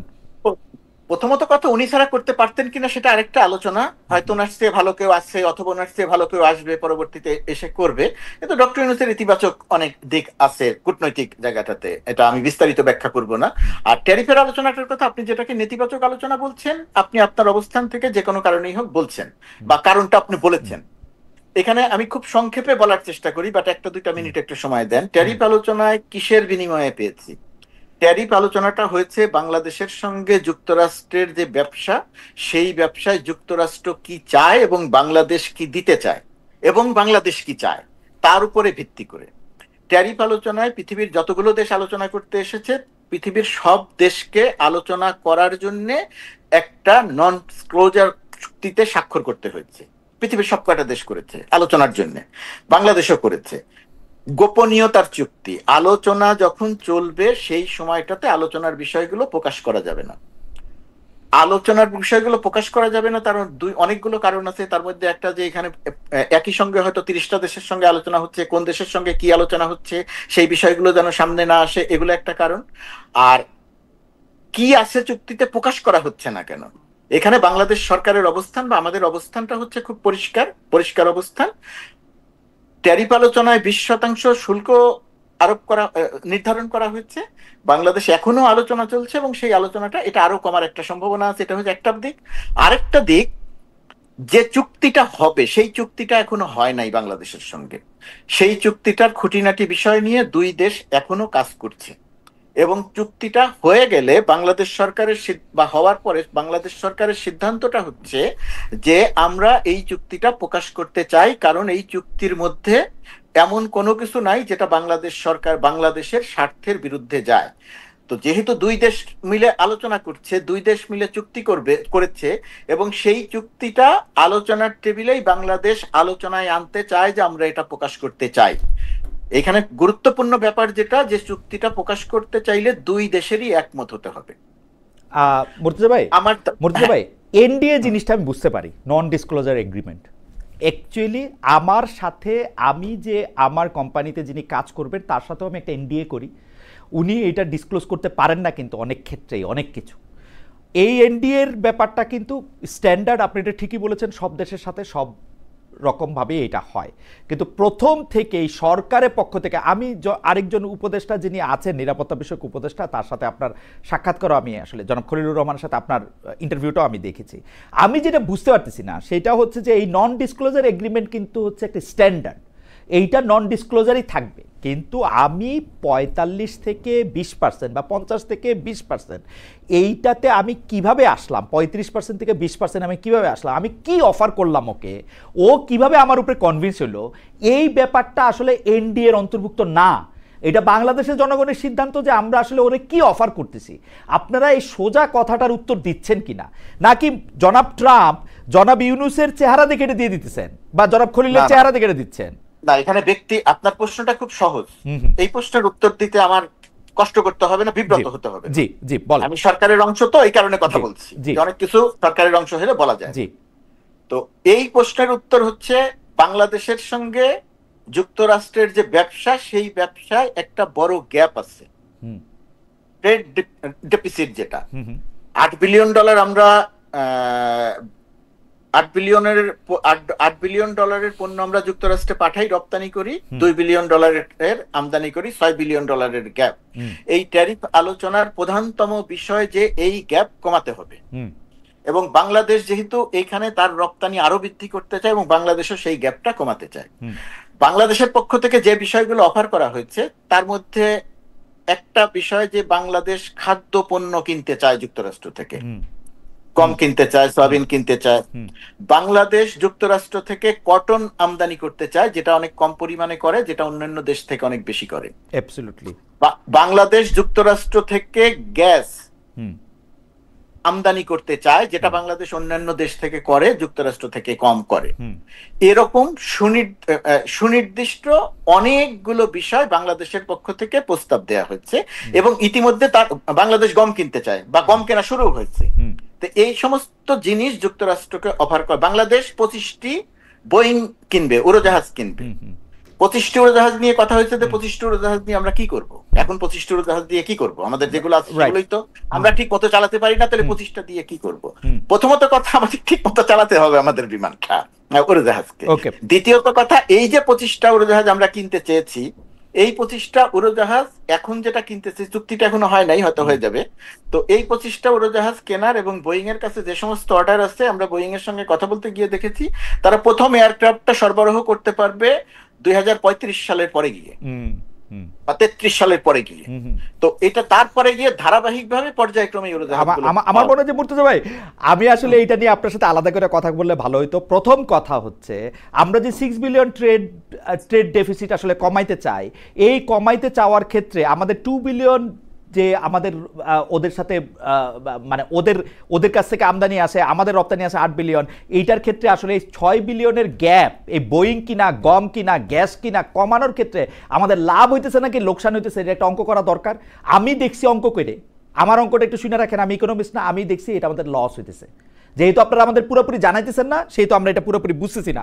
2 নাম্বার ঘটনা হচ্ছে যে আপনি কি আজকে এই ট্যারিফ বাড়ানোর পরে আপনি মনে করলেন যে আপনার 10 বছর ধরে বোয়িং কিনতে হবে?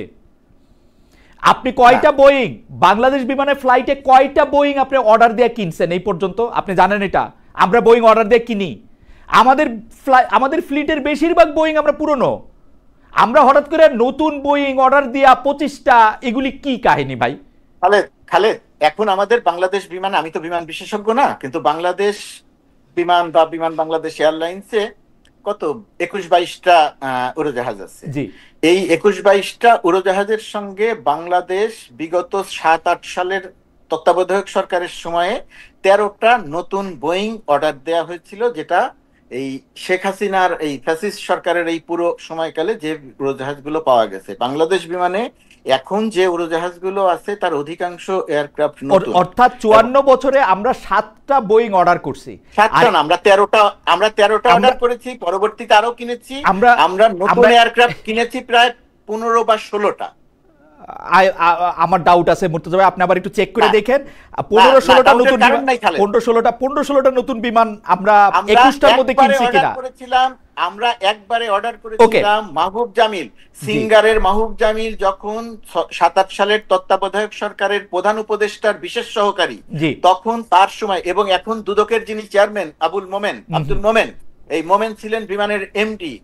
এই দুইজনের সঙ্গে আপনি ইয়েকে পাচ্ছেন না এখন, কি বলে, ঠিক আছে, আমি মানলাম যে আমাদের আসলে আমাদের 25টা বোয়িং এর দরকার ছিল, কিন্তু এটা আমরা ট্যারিফটা বাড়ানোর পরেই আমরা এটা বুঝছি কিনা, ওগুলি আমাদের কাছে প্রশ্ন। আমাদের লাভ হইতেছে না লস হইতেছে? 6 বিলিয়ন মানে 6 বিলিয়ন টাকা করে আপনি যেটা বললেন যে হিসাব করে লস হইতেছে, কোন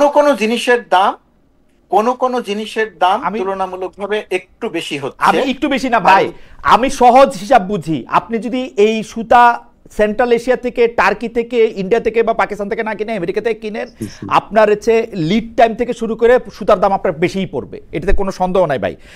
আমি জানি না এটা আমার যদি পুরো জানতে। জি খালেদ, সুতাটা আমদানি করছে বেসরকারি ব্যবসায়ীরা, সরকার আমদানি করছে না। রাইট।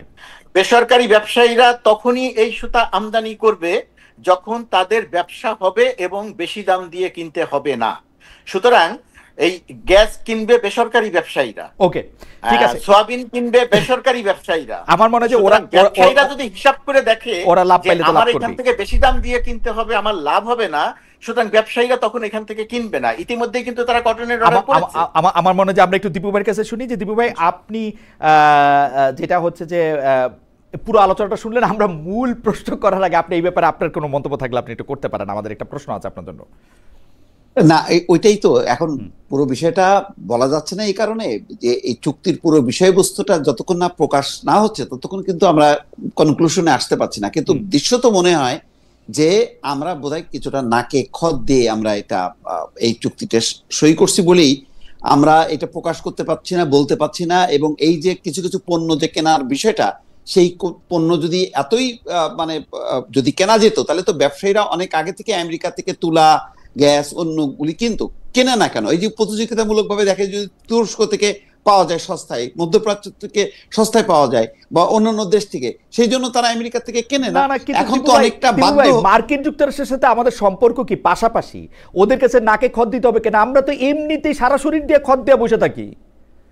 মার্কিন যুক্তরাষ্ট্রের কোন রাষ্ট্রদূত বাংলাদেশে যে প্রটোকল পায়, এটা সারা পৃথিবীতে মিলায় কোথাও পায়? আমরা তো মার্কিন না না যুক্তরাষ্ট্রের ঠিক কাছে আছে, নানাভাবেই না বাধা। না আমরা যদি তাদের প্রস্তাবে রাজি না হইতাম তাহলে তো আমাদের ওই যে 35% বা 40% ট্যারিফ দিয়ে Exactly. এই পরিস্থিতির মধ্যে আমরা পড়তাম। রাইট। সেটা থেকে বাঁচার জন্য আমরা যেটা করলাম সেইটা আলটিমেটলি ভালো হলো কি মন্দ হলো এই পুরো চুক্তির বিষয়টা আসলে প্রকাশ না হওয়া পর্যন্ত ফাইনাল কনক্লুশনে আসা যাবে না। আমার খালি মনে হয় মার্কিন যুক্তরাষ্ট্র আমাদের সাথে ব্যবসা করে, আমাদেরকে তো চ্যারিটি করে না। ওরা আমাদেরকে যে ট্যারিফটা কমায় রাখছে Exactly. কারণ ওদের বাজারেও ওরা জিনিসটা কম দামে চায় এবং সেটা বিপুল Exactly. পরিমাণে তাদের ক্লোদিংস এর একটা বিপুল পরিমাণ। যে যাই হোক, হাওয়েভার এটা নিয়ে নিশ্চয়ই আলাদা কথা বলতে হবে।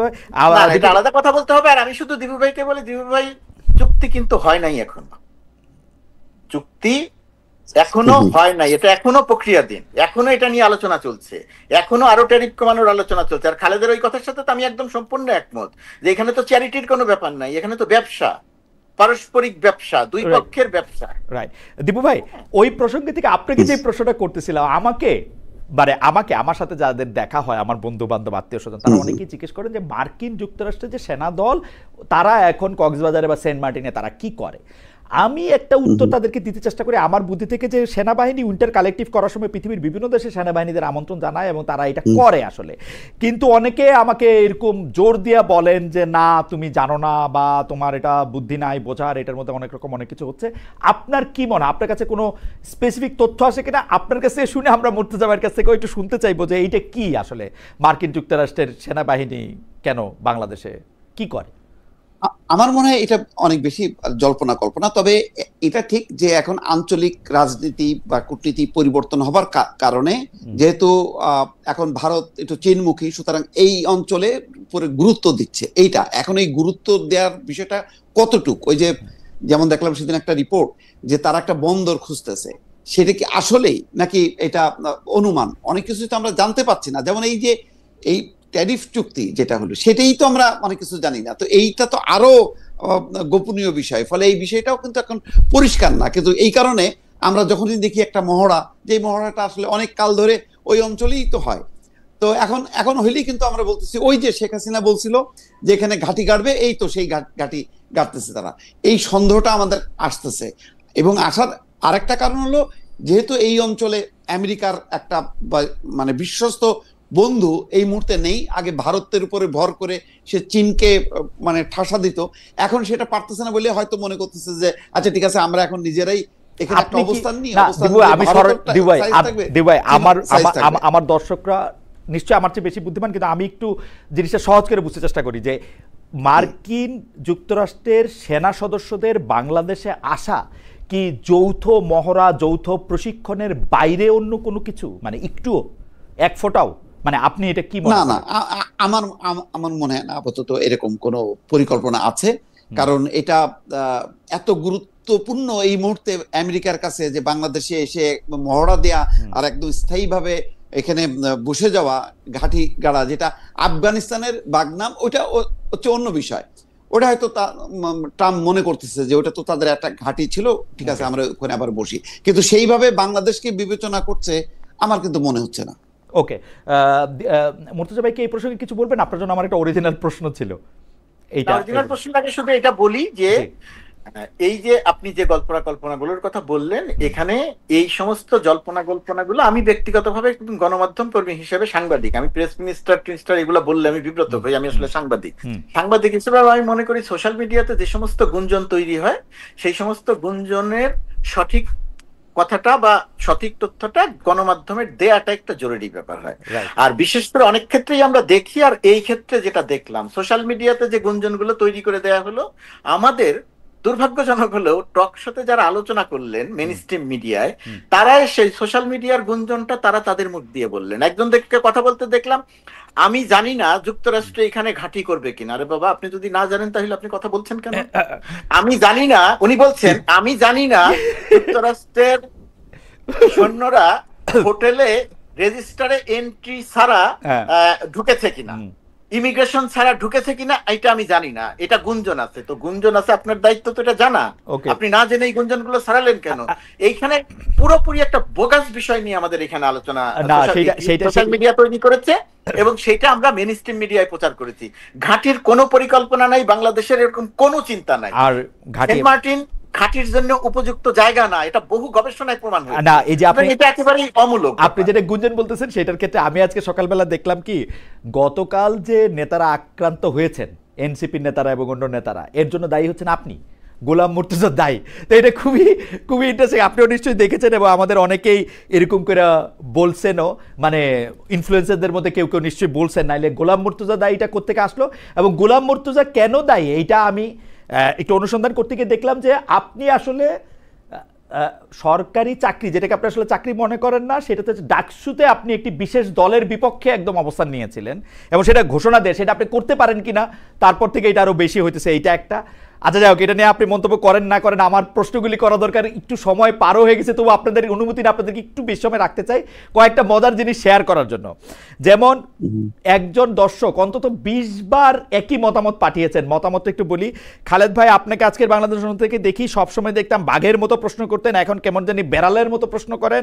আপনার সুপার ফ্যান, কিন্তু আমি অনেক আগে থেকে এখন সিংহের মতো প্রশ্ন করেন। ভাই ভাই আমি বাঘ সিংহ বিড়াল কোনটা হইতে পারবো না, কিন্তু আমি আপনাকে একটা কথা বলতে পারি মুর্তজা ভাই, এইটা নিয়ে যদি আপনি একটু মন্তব্য করতেন, কারণ এই মন্তব্যটা হচ্ছে দীপু ভাইয়ের। দীপু ভাই একটা টকশোতে, সরি দর্শকদের উদ্দেশ্যে আবার একটু বলে রাখি, মোসাফিরুজ দীপু ভাই আমার ডিপার্টমেন্টে আমার সিনিয়র, ওনাকে আমি দীপু ভাই বলে ডাকি, আপনারা কনফিউজড হয়েন না। তো দীপু ভাই এই মন্তব্য করছেন, মুর্তজা ভাই খেয়াল করেন যে মানে দেশের গণমাধ্যমের স্বাধীনতা, বিশেষ করে টিভি চ্যানেলের স্বাধীনতার দুরবস্থা তুলে ধরতে গিয়ে দীপু ভাই বলেন, আমি কোট করতেছি, টক শোগুলিতে এখন ভিন্ন মতের লোক থাকে না, সবাই একমতের লোক থাকেন, একই মতের লোক থাকেন, কিন্তু আওয়ামী লীগ আমলেও ভিন্ন মতের গেস্টরা বসে আলোচনা করতেন। তিনি প্রশ্ন তুলেন, সৈয়দ ইশতিয়াক আহমেদ, জয়ী মামুন, মঞ্জুরুল হাসান বুলবুল, ইকবাল সোমান চৌধুরী, তাদের এখন টকশোতে ডাকা হয় না কেন? মানে আপনি এইটাতে নিয়ে কি বলবেন মুর্তজা ভাই, আসলে ডাকা হয় না কেন? যেমন আপনারা যখন ভিন্ন মতের লোক ছিলেন বলেন, আপনাদেরকে জোর করে অনুরোধ করে বহুবার, মানে আমি তো বটেই, সব টিভি চ্যানেলে আসলে নেওয়া হয়েছে। না, প্রথমত কথা, যাদের কথা বিপু ভাই বলছেন যে নেওয়া হয় না কেন, এটা এই জায়গাটাতে আমার মন্তব্য করতে যাওয়া ঠিক না। এটা যে চ্যানেল বা চ্যানেলগুলো নেয় না, সেটা সেই চ্যানেলগুলোর বক্তব্য পরিষ্কার করা উচিত, কেন তারা তাদেরকে ডাকেন না, তাদেরকে কি সাংবাদিক মনে করেন না, তাদেরকে কি টকশোর আলোচক মনে করেন না, কি করেন না, সেটা তাদের ব্যাপারে। এই জায়গাটা নিয়ে আমি মন্তব্য করব না, 1 নাম্বার। 2 নাম্বার হচ্ছে, আমার ওই জায়গাটা একটু কথা বলি, বলা কোনো মানে নাই। ধরেন যুক্তরাষ্ট্র দূতাবাসে, কনসুলেটে, পার্মানেন্ট মিশন, যেখানে যে কোনো রকম কোন একটা কিছু হয়ে গেলেই আমরা দেখছি যে গোলাম মুর্তজা ওইখানে কি করে।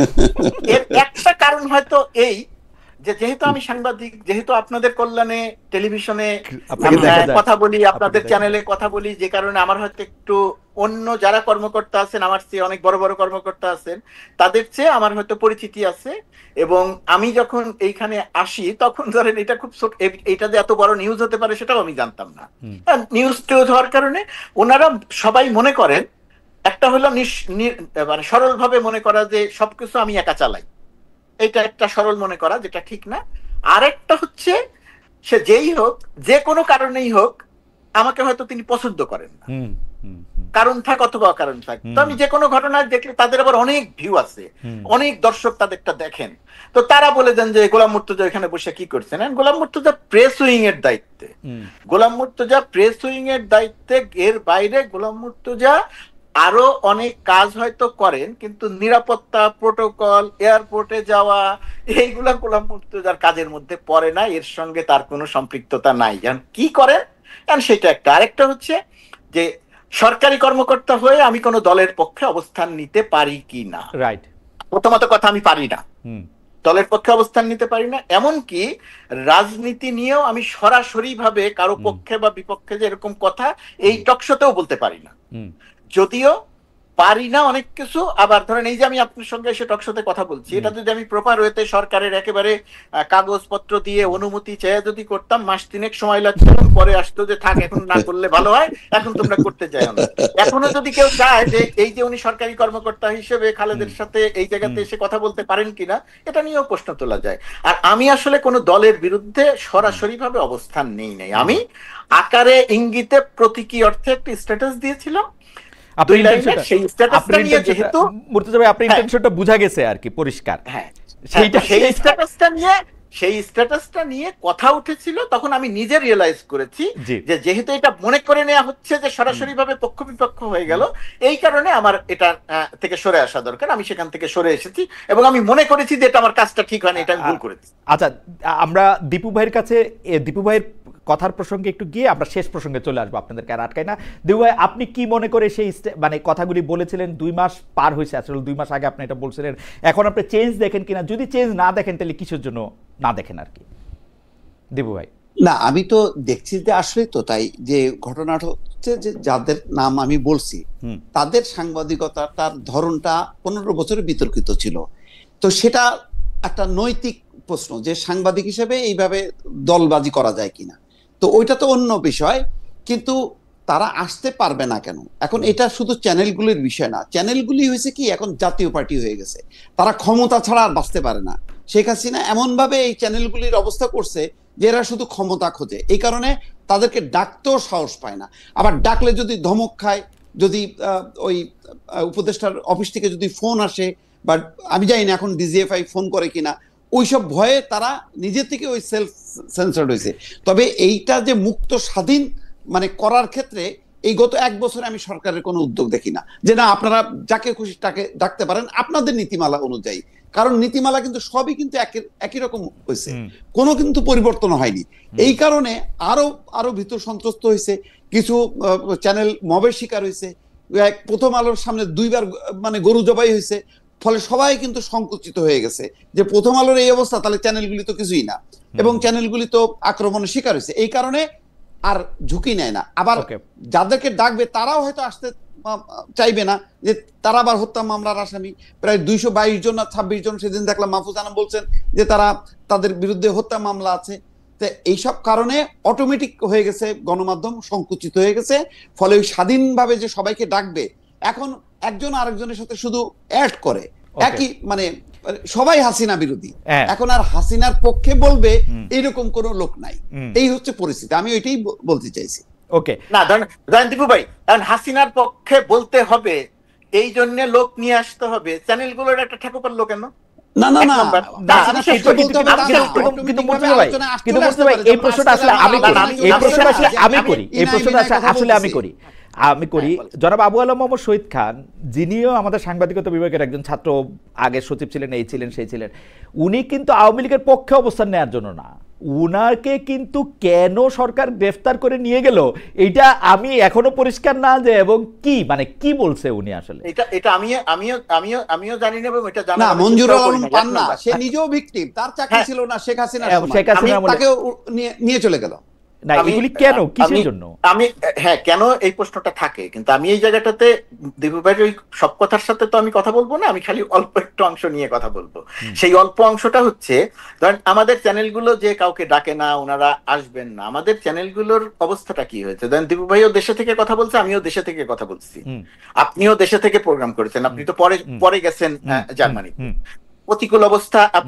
আপনি যখন প্রোগ্রাম করেছেন ওই প্রতিকূল অবস্থার মধ্যেও আপনি আমাকে এখন যে প্রশ্ন করছেন, তখন হয়তো এর চেয়ে কঠিন প্রশ্ন তখন আপনি আমাকে করেছেন খালেদ, আমি তার জবাব দিয়েছি। রিস্ক ছিল, ভয়াবহ রিস্ক ছিল, গুম হয়ে যাওয়ার রিস্ক ছিল, করেছি। দীপু ভাইয়েরও ভয় ছিল, তার মধ্যে তো আমরা কথা বলেছি।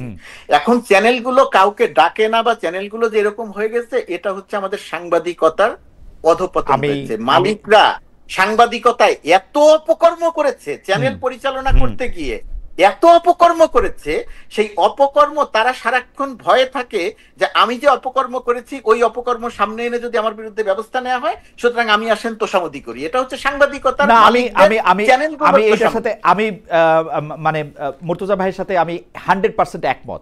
কারণ দেশে থেকে কিছু বলা যায় না বলতে বলতে মুর্তজা ভাই বা দীপু ভাই যা বলছেন আওয়ামী লীগ সময়ে, দীপু ভাই তো আসলে টেলিভিশনে টিকতে না পারে নিজের আলাদা জায়গায় করে নিয়ে, এবং মুর্তজা ভাই তো খুব টেলিভিশনের মানুষ না, উনি টেলিভিশনে মানুষ হয়ে গেলেন আওয়ামী লীগের আমলে কথা বলতে বলতে বলতে, ঠিক না?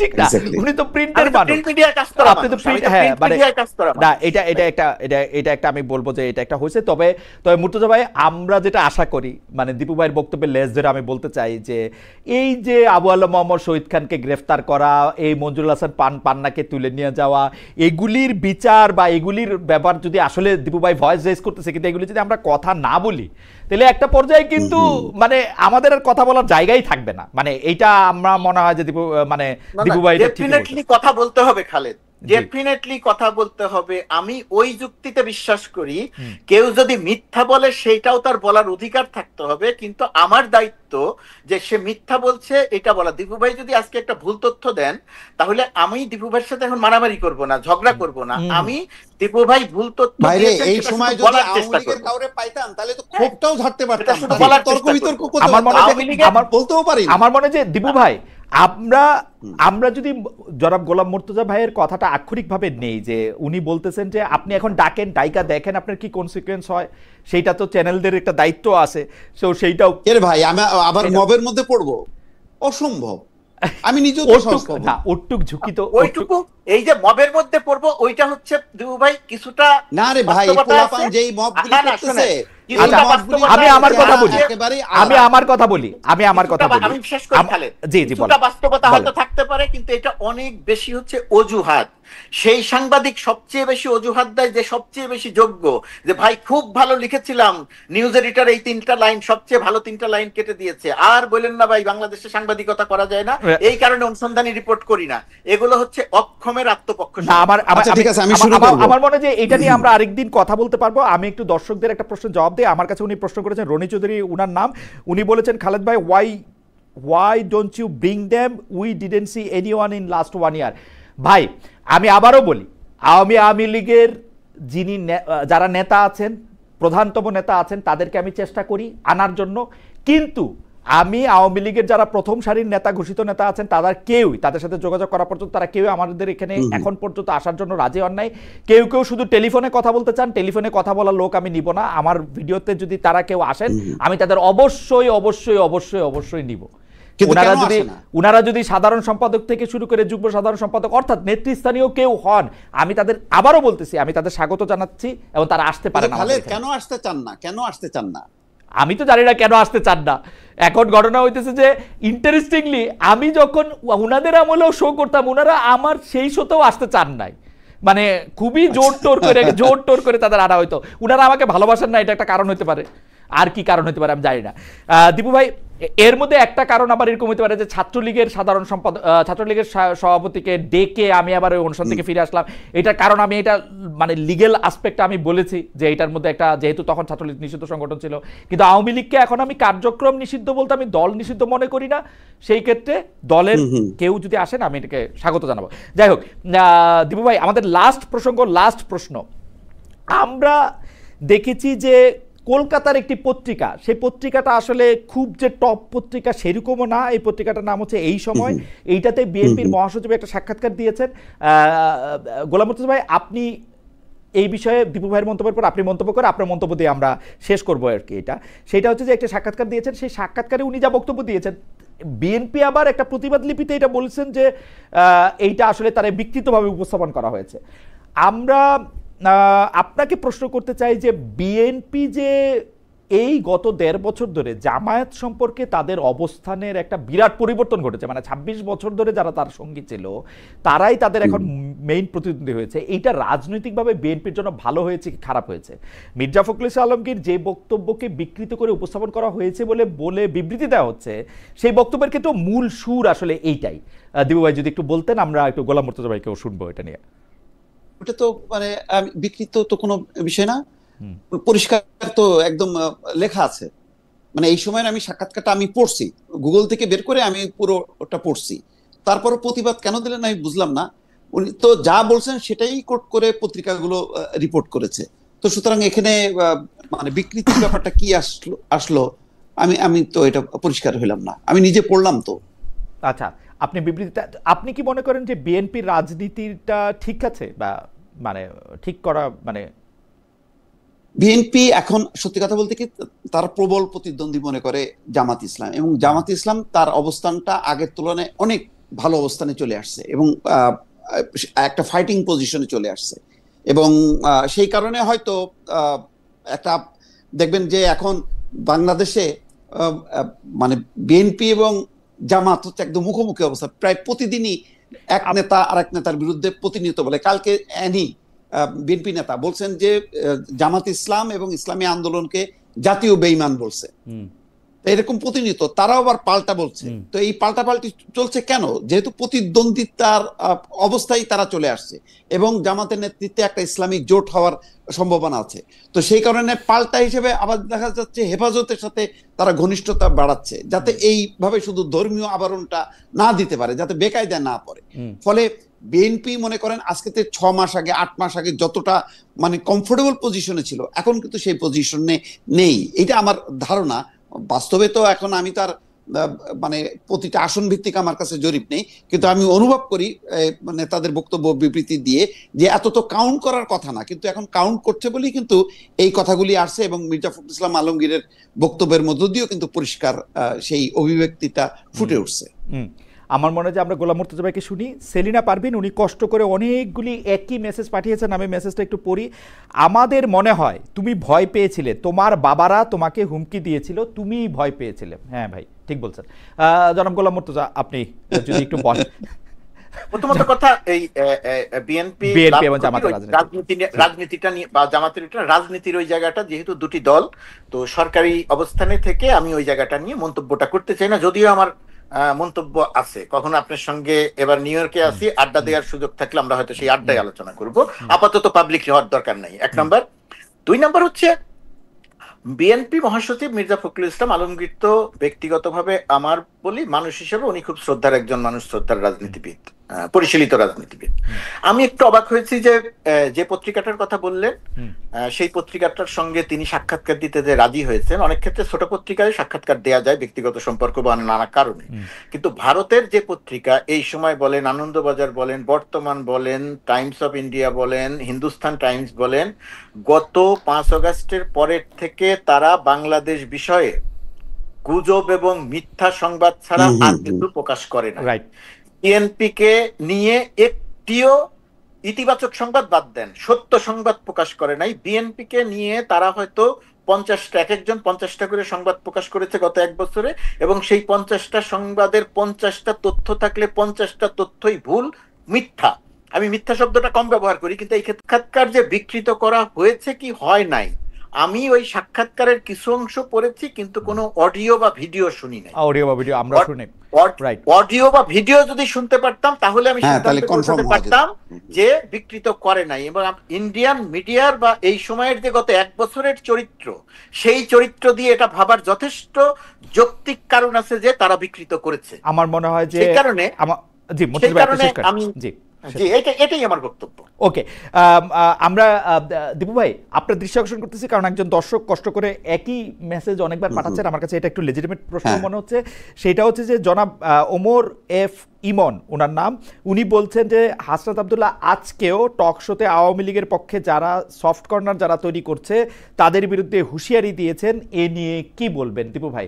আওয়ামী লীগের পক্ষে যারা সফট কর্নার তৈরি করছেন, মানে জনাব হাসনাত আব্দুল্লাহরা মানে আওয়ামী লীগকে ক্ষমতায় রেখে তাদেরকে ক্ষমতার থেকে সরাই দেওয়ার পর একটা আওয়ামী লীগ ভীতিতে, আওয়ামী লীগ জুজুতে এরকম ভীত হয়েছেন কেন, এটাই আমি আসলে বুঝতে পারি না। মানে বলুক, অসুবিধা নেই। আগে বলছে যে মানে জামাত বিএনপির দোসর, এখন ফ্যাসিবাদের দোসর বলুক। না, আপনার কাছে কি মনে হয়, আপনার কাছে কি মনে হয় যে মানে আওয়ামী লীগের পক্ষে যারা সফট কর্নার তৈরি করবে তাদের জন্য হুঁশিয়ারি দেওয়া, এটা কেন? মানে এটা বারবার মানে যে আওয়ামী লীগ নাই সেই আওয়ামী লীগের এটা আরেক ধরনের স্বৈরতন্ত্র প্রতিষ্ঠার একটা উদ্যোগ, যাতে ভিন্ন মত মানেই হচ্ছে ওই আওয়ামী লীগের প্রতি সফট কর্নার। কোন যুক্তি আসতে পারে না। মানে আমি যখন নাকি বিএনপির সমালোচনা করব, ইউনূস সরকারের সমালোচনা করব, জামাতের সমালোচনা করব, তার মানে কি আমি আওয়ামী লীগ হয়ে যাব? আওয়ামী লীগের সমালোচনা কি করছি সেটা আমার প্রোফাইলে যে এসে চেক করুক, গত 2-2.5 বছর 3 বছর আমি কি করছি, কি বলছি। তো এখন তাই হবে। তো এখন বিএনপি আগামীতে যদি বিএনপি বা জামাত ক্ষমতায় আসে, তাদের সমালোচনা করা মানেই কি আমি আওয়ামী লীগ হয়ে যাব? তো এখন এই ধরনের, এখন সামনে নির্বাচন, তো এইটা বলে এক ধরনের আর এক ধরনের এই কথাগুলো উচ্চারণ করা মানে আর এক ধরনের ফ্যাসিজম তৈরি করা, যাতে আমি ভিন্ন মত আনতেই দেব না, কোনোভাবেই সমালোচনা সহ্য করব না। এটা ছাড়া আর কি বলবো? মুর্তজা ভাই আপনি কি একটা লাইন বলবেন আওয়ামী লীগের প্রতি সফট কর্নারটা কি আসলে, বা এই সফট কর্নার করলে মানে এই সফট কর্নারের এত ভীতি কেন এই এনসিপির নেতৃবৃন্দের, বা কি সফট কর্নারটাই কি আসলে? দেখেন, আমি এটাকে ভীতি বন্য হিসেবে কোনো কিছু দেখি না।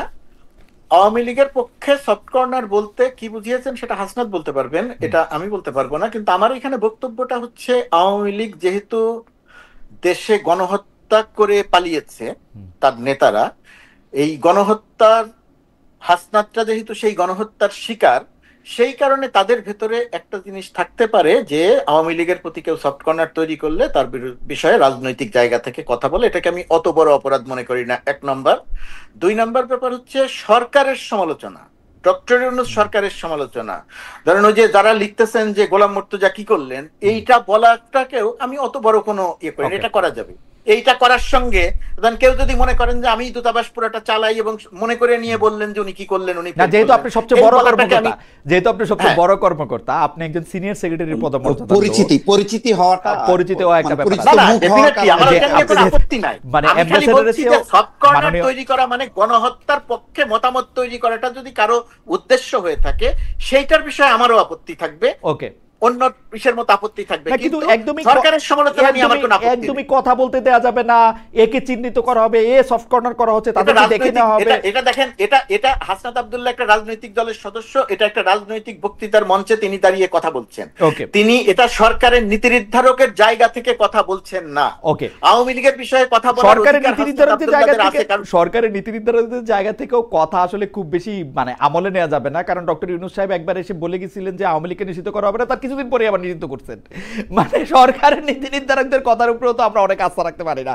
যাই হোক, মুর্তজা ভাই আপনাকে অনেক অনেক অনেক ধন্যবাদ আপনার সময়ের জন্য। দীপু ভাই আপনাকেও অনেক ধন্যবাদ আপনার সময়ের জন্য। আপনাদের দুজনের সাথেই আমরা একসাথে কাজ করেছি, মানে কথা বলা আনন্দদায়ক, এবং দর্শকরাও অনেক অংশগ্রহণ করেছেন, আপনাদেরকে অনেক পছন্দ করেছেন। আপনাদের দুজনকে অনেক অনেক অনেক ধন্যবাদ।